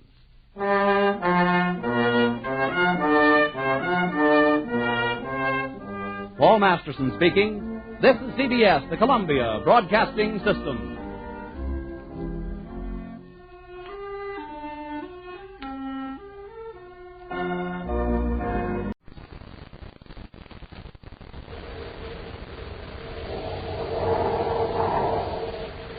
The American Broadcasting Company Radio Network presents Space Patrol! High adventure in the wild vast reaches of space. Missions of daring in the name of interplanetary justice. Travel into the future with Buzz Corey, Commander-in-Chief of the Space Patrol! In today's transcribed Space Patrol adventure, Buzz and Happy are on Neptune, following the criminal Ralph Bolger into a deserted factory building. An invisibility transmitter concealed outside enables them to trail Bolger through the solid walls of a huge metal tank. Oh, it sure is dark in here. Now's a chance to close in on Bolger. When you step through the other side of the tank, rush her. Yes, sir. Hey! Oh! Commander, the wall is solid. We can't get through. Something happened to the invisibility field transmitter. We're sealed inside the tank.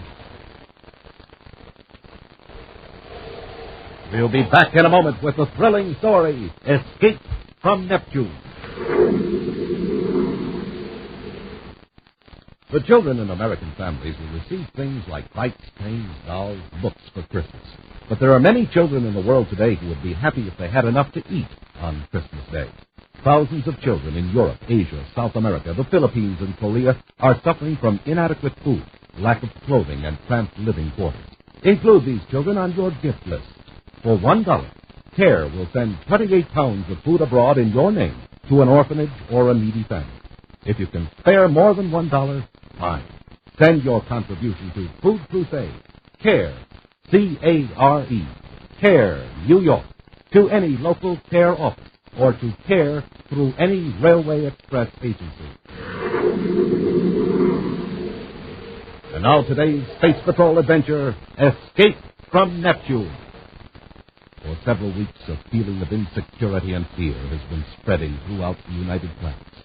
Despite the relentless efforts of Commander Corey and the Space Patrol, a master criminal continues to strike where he pleases, under the protection of an electronic device that renders him invisible. At the present moment, the criminal Ralph Boger is making use of a temporarily inactive factory building in the capital city of the planet Neptune. Boger stands glowering down at an elderly man who lies exhausted on a cool bunk. You had enough rest, Rayburn. Get back to work. I can't work anymore, Boger. I'm completely worn out. Let me alone, please. Now you listen to me. I've got to have another invisibility field transmitter right away. I only got one before he captured the other one. Now get up and into the workshop. I've had enough of your stubborn attitude. If you think Corey's going to rescue you, forget it. The Space Patrol isn't even looking for you. Well, isn't it? Corey thinks I stole your invisibility equipment, and then I got rid of you. That is right. Your life depends on one thing, Rayburn. Your usefulness to me. Now, get busy and finish the transmitter. I couldn't even if I wanted. Why not? There's not enough I don't. Just the key to the invisibility file. Just tell me where to get it. It's not like ordinary materials. You just can't go out and buy it or steal it. It has to be manufactured. Made from one of the rare earths under tremendous heat and pressure. I've never made more than 5 pounds of it. How much of that 5 pounds have you used? Come on, tell me. And the trace just has to be ground down with the traces. And there is still about 3.5 pounds of vibronium in existence. Perhaps, but I don't know where it is. Who worked with you on that invention? No. Don't lie to me. A moment ago, you said we never made more than 5 pounds of that stuff. Now, who is we? It was some time ago. I don't remember. I've had a lot of different assistants over the years. Don't tell me you don't remember we worked with you on an invention as important as this. Yes. You got to have help to build a transmitter.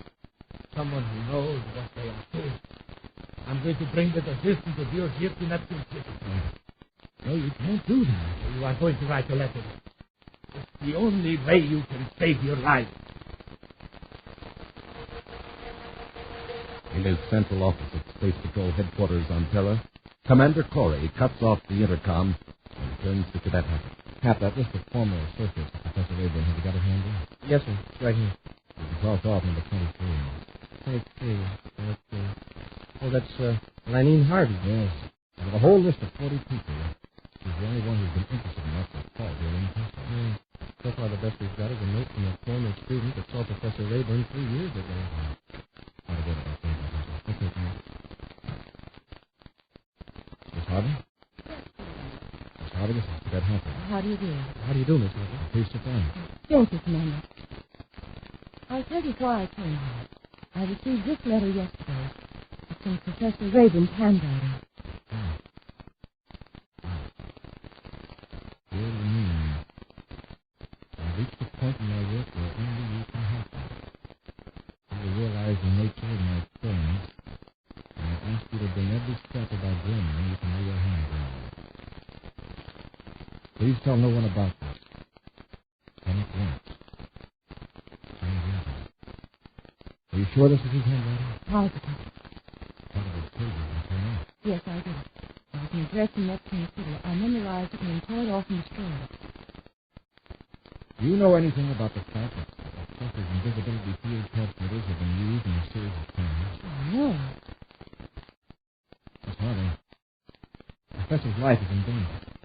If you follow the instructions in that letter, you can lead us to Ralph Goldberg and possibly save the professor's life, but at the risk of your own. What's the alternative? That's the address of Neptune City. Let us try to surprise Goldberg. You'd be more sure of success if I helped. Is that it? Yes. With a concealed miniature spacer phone, let us know the layout. If it's right, our villagers outside. All right, Commander. I'll keep the appointment. I warn you that we're being considered a dangerous matter. I know. But if I go to Neptune City, I'll be in danger at a certain time and place. If I don't go, I'll never be safe anywhere or any time. Until Bulger's tested, it's two of us. Thank you, Miss Hunter. I'll get a miniature spacer phone for you, then you can proceed to Neptune City. In his hideout in Neptune City, Ralph Goldberg received a spacer phone call from Chip Getman, one of his agents on tele. We'll be on the Green Star Special, Bulger. That'll bring her to Neptune tomorrow about 1300 hours. Has she contacted anyone? I don't think so. Spent a couple of hours at the Scientific Library. Came out a different exit than I was. For how long? Not more than 20 minutes. I picked her up again on Terra Boulevard, the United Planets Park. That is right near Space Patrol headquarters. Yeah. Now it's And she could have visited headquarters. Might have, but she didn't act like it. That's a brilliant remark, Getner. Just how does a person behave after he has been in Space Patrol headquarters? Is there something different about him? Oh, no. What I meant was... Listen, Getner. We are going to change our plans slightly. If Lonnie and Harvey talk to Corey, he may be watching that address here in Neptune City. So what? You'll be invisible and so will I be. Corey has one of those field transmitters. We'll have to get the girl before she gets to that address. Can you get to Neptune before she dies? Sure. If I blast off right away. Well, do that.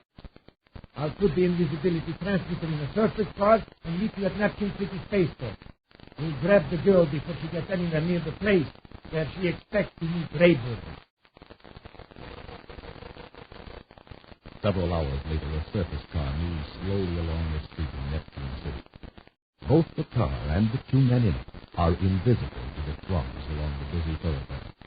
Moreover, the field generated by the transmitter enables them to pass through matter in its normal state.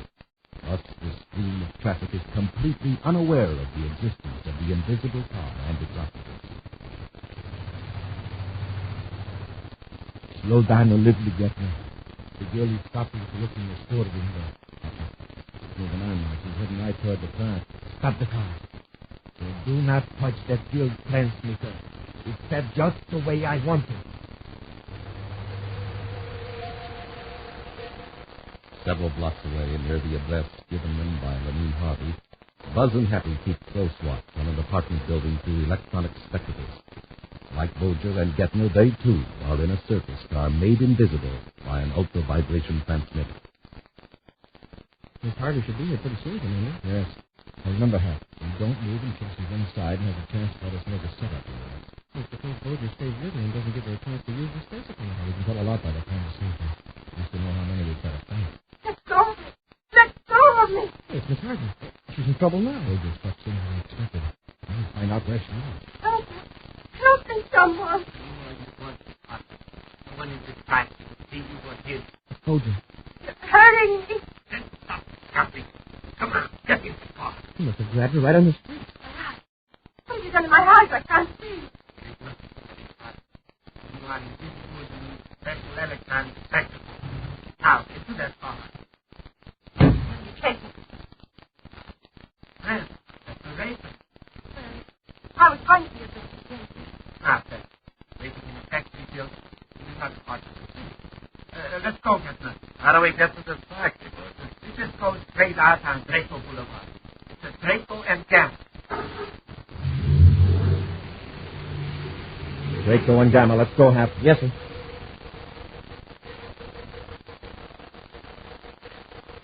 Protected by the invisibility field, Buzz and Happy drive to the deserted factory building at Draco and Gamma. Their electronic spectacles enable them to see another car perform the amazing feat of passing through a solid fence. Swiftly, Buzz adjusts the field of their own transmitter. Then he and Happy get out of the car.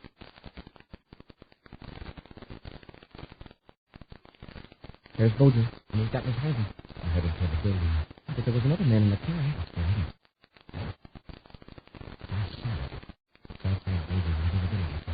man in the car can't see us, even if we're running like unexpected. What we better do is follow Bojo and the girl. Right, come on. We're just carrying this portable transmitter into the building. Well, there they go, right through the wall. That's what I have to keep them in sight.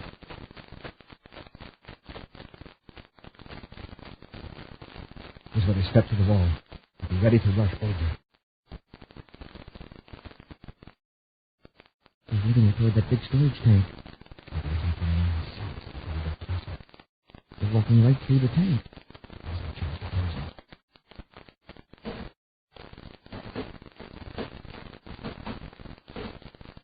It's sure dark in here. And they step through the other side of the tank. Rush Bojo. Yes, sir.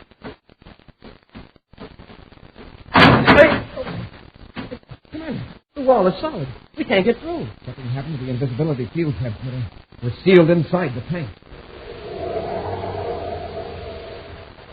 We'll return to Space Patrol in just a moment. The United States has seen many changes in the past dozen years, all pointing to a still better way of living. Millions more Americans are working, earning more, saving more. We're eating more and eating better. More young people are going to high school and college. More of us are getting paid vacations. More of us are enjoying the luxuries of life. Sports, radio, television, the theater, concerts. Church attendance and membership has climbed steadily upward. In addition to these material and spiritual changes have come the miracles of jet propulsion, supersonic flight, antibiotics. The better you know America, the better the future looks. Write for the free booklet, The Future of America, Box 1776, Grand Central Station, New York, 17. Now back to today's Space Patrol adventure, Escape from Neptune.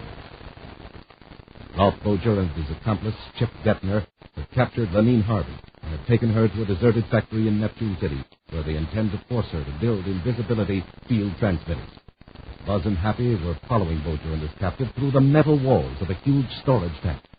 Suddenly, the electronic field was cut off, and the space patrollers found themselves sealed inside the tank. Now, in another part of the factory building, Ralph Bojo unlocked the door and thrust Lenine into a room. Get in there! Lenine? Professor Raven. You two probably have a lot to talk about, so I'll leave you together for a while. Force me to write that letter, Lenine. I understand. And there is something else you are going to understand. Both of you. You are here for just one purpose, to build invisibility transmitters. I will be back in a few minutes.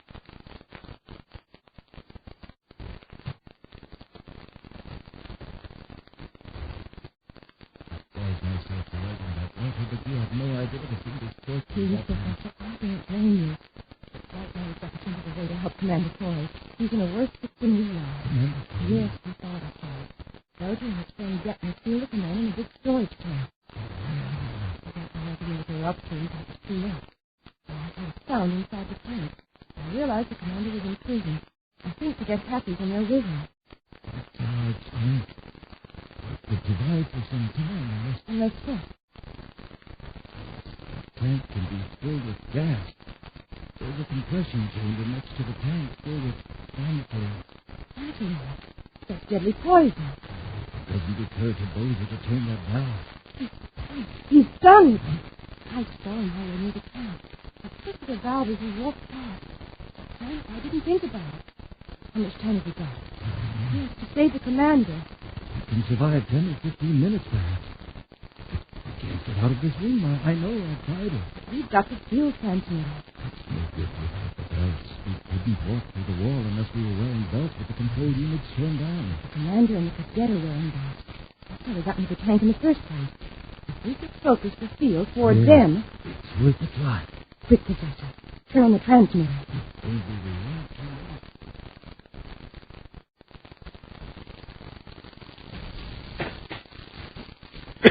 How long have we been trapped here, sir? About 10 minutes, I'd say. It seems like hours.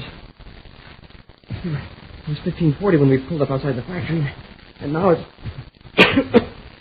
Hey, sure, I can't even see the dial on my watch. It's so dark. The dial's luminous, Happy. You should be able... That's strange. I can't see my watch either. Maybe the gas has affected our eyes. Happy, have you got your electronic goggles on? No, sir. I slipped them up in my forehead.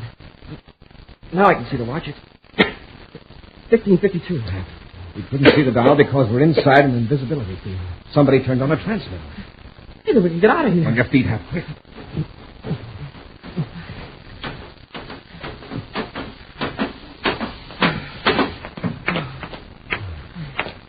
We made it. Maybe like you first spot. What's the matter? I'm blacking out. It's a shock of pure air. Like gas in the tank. There's no shape to look for Bolger. We'll hide behind that stack of supplies to the car. Can you make it? I don't think so. Well, relax, huh?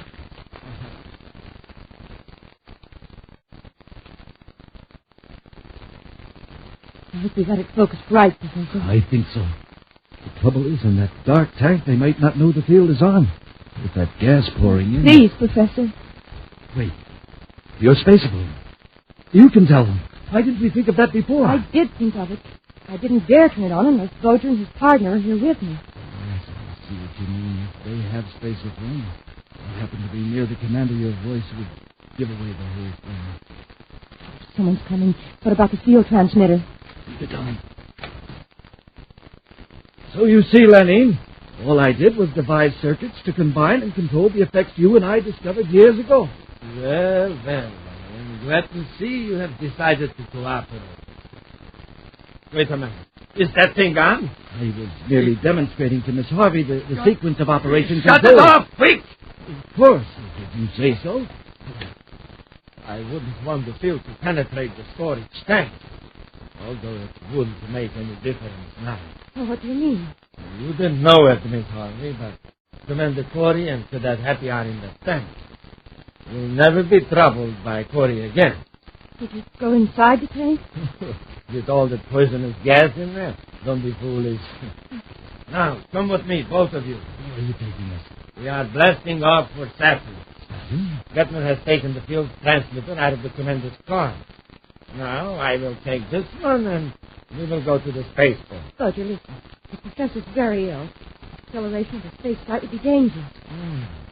I never thought of that. Rayburn, now that we have two complete transmitters as models, do you think Miss Harvey could do the work alone? Answer me! Of course I could. Splendid. Then there is no use taking a useless old man along. Then we'll let the professor go through. I cannot have him running to the space patrol until we are safely away from Neptune. And this ought to keep him quiet for a few hours. You big boy. Stretching an old man. If you give me any trouble, Miss Harvey, you will get the same treatment. Now, let's go. You lock the door. I have a ray gun in one hand and the transmitter in the other. You can't lock him in here. He'll never get out. Oh, the space patrol will probably find him in a few hours when they come looking for Corey. Now, do as you're told. Come on. Gettner is waiting in the car. Fully recovered from their ordeal in the storage tank, Buzz and Happy carefully searched the factory building. That place seems unnaturally quiet, sir. There's no invisibility field around. I think Bolger and his pal probably took the two factories and got around. I've been hoping our spacephones would come to light with a message from Miss Harvey. Try this one, Harvey. I'll cover you with a radio. Yes, sir. It's locked.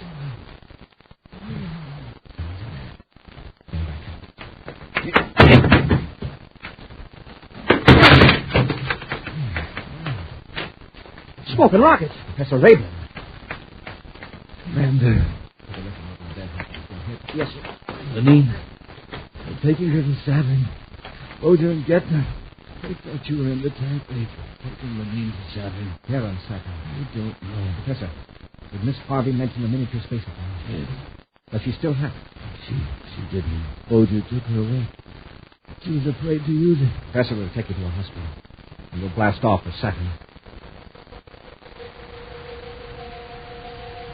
With Professor Rayburn safely in a doctor's care, Buzz and Happy rushed to the Terra 5 and launched themselves into space toward the planet Saturn. Not a sign of a ship in the viewscope, sir. Bolger might have made his ship invisible. And how are we ever going to find them? We probably won't find them out in space. After they land on Saturn, they'll have to shut off that transmitter sometime. And every city on Saturn's been alerted. Attention, any space patrol unit. This is an emergency. It's Miss Harvey. See if we can clear up that signal. Yes, sir. Space patrol unit. This concerns Commander Corey. Listen carefully. We must be close to Boja's ship to pick up that signal. Then the space won't transfer to that special frequency. Commander Corey calling Lenine Harvey. Commander Corey calling Lenine Harvey. Commander, you're alive. Yes, thanks to you. Professor Rayburn told us how you focused the beam on the storage tank. Professor, is he all right? Yes, he's resting at Neptune City Hospital. Now, let's see what we can do about you. You're in Boja's ship, right? Yes. In the nav compartment on the starboard side. I hope they can't hear the space phone. No, not unless they suspect something and tune to this special frequency. Have to get a fix on the lean signal. Yes, sir. Boja's ship is invisible, I suppose. Yes.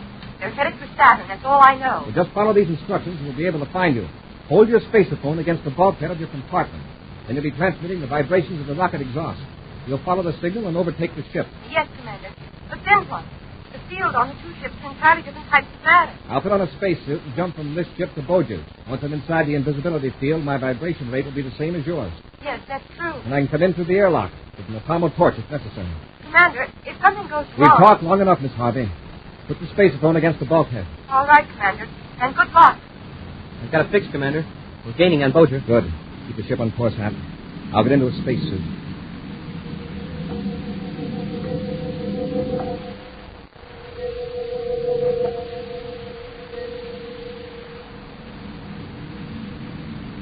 I tell you, Boja, that's Corey's ship. That's Corey's ship, all right. But that doesn't mean he's in it. The Space Patrol probably searched the factory and found old man Rayburn. He tells them we're headed for Saturn. Corey's still in the tank. Maybe. Look at that ship. If it was any closer, it would pass right through us. What if it does? This is a different state of matter than we are. See? Now, shooting clear ahead of us. If that pilot only knew how close he came to us. There's still something funny about it.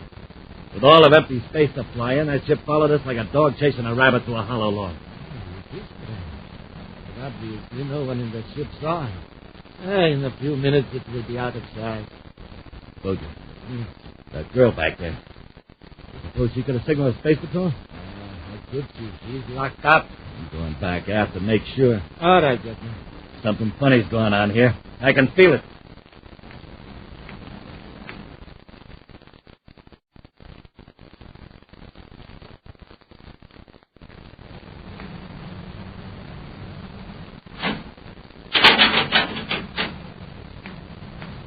Hey, what are you doing?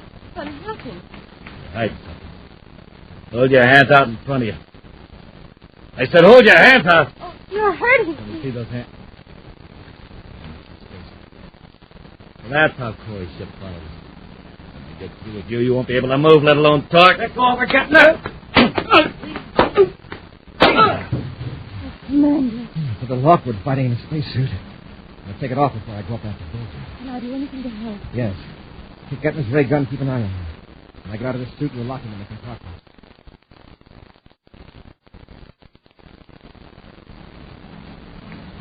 Well, Getman, did you and Miss Harvey had a nice chat? How is our charming prisoner? Just fine, thanks. Yeah, that's good. And as you can see, that other ship is... Corey! Get away from those controls. Getman, help!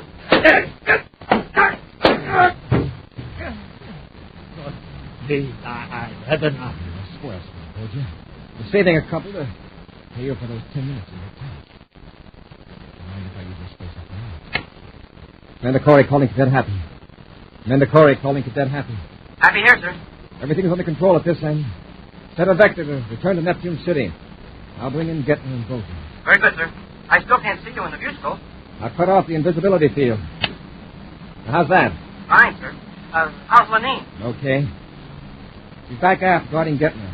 Boja's up here, but he's not saying that. I guess he finally realizes that this is the end of his career as the Invisible Man. Well, not quite, sir. Where he's going, nobody's going to see him for a long time. A preview of next week's Space Patrol adventure in just a moment. Boys and girls, we have a special announcement. Buzz and Happy with the Space Patrol group have just made some exciting records on the planet Terra, telling of their early adventures in the Space Patrol, how Buzz Corey became Commander-in-Chief, and the thrilling story that made him choose Happy as his personal cadet. The records have been flown to Earth in the Terra 5, and you can get them at your favorite record counter. Just ask for the Space Patrol Adventure Story. And now a preview of next week's exciting Space Patrol adventure. Buzz is at the controls of a strange spaceship in another galaxy, with Happy nearby in the Terra 5. In contact by miniature spaceophone, they plan the rescue of a fellow Space Patrol pilot. That enemy ship is gaining on Northfield, Commander. If I pulled ahead now, maybe I could draw him off. No, Happy, get you and Northfield both. I'd stand a better chance than you because I'm in an enemy ship. That's great. He'll think you're his buddy. Stick close, Hap, because though the Terra 5 we're still captured. Yes, sir. If we can keep that guy fooled for a few minutes more, we can rescue Northfield. Uh-oh. Hey, Commander, this is terrible. What is it, Happy? I just picked up the enemy commander's spacephone channel. He knows we've escaped. He just gave that enemy pilot orders to blast both our ships. Be with us next week for the thrilling Space Patrol story, The Lost Galaxy. Space Patrol, created by Mike Moser, starring Ed Kemmer as Commander Corey and Lynn Osborne as Cadet Happy, was written by Lou Houston, produced and directed by Larry Robertson, executive producer Helen Moser. Other players were Virginia Hewitt, Bella Kovach, and Ken Mayer. Lee Zimmer speaking. Don't forget to tune in next Saturday at the same time for exciting adventure on Space Patrol. This program is broadcast to our armed forces overseas through the worldwide facilities of the Armed Forces Radio Service. Space Patrol came to you transcribed from Hollywood. This is ABC Radio Network.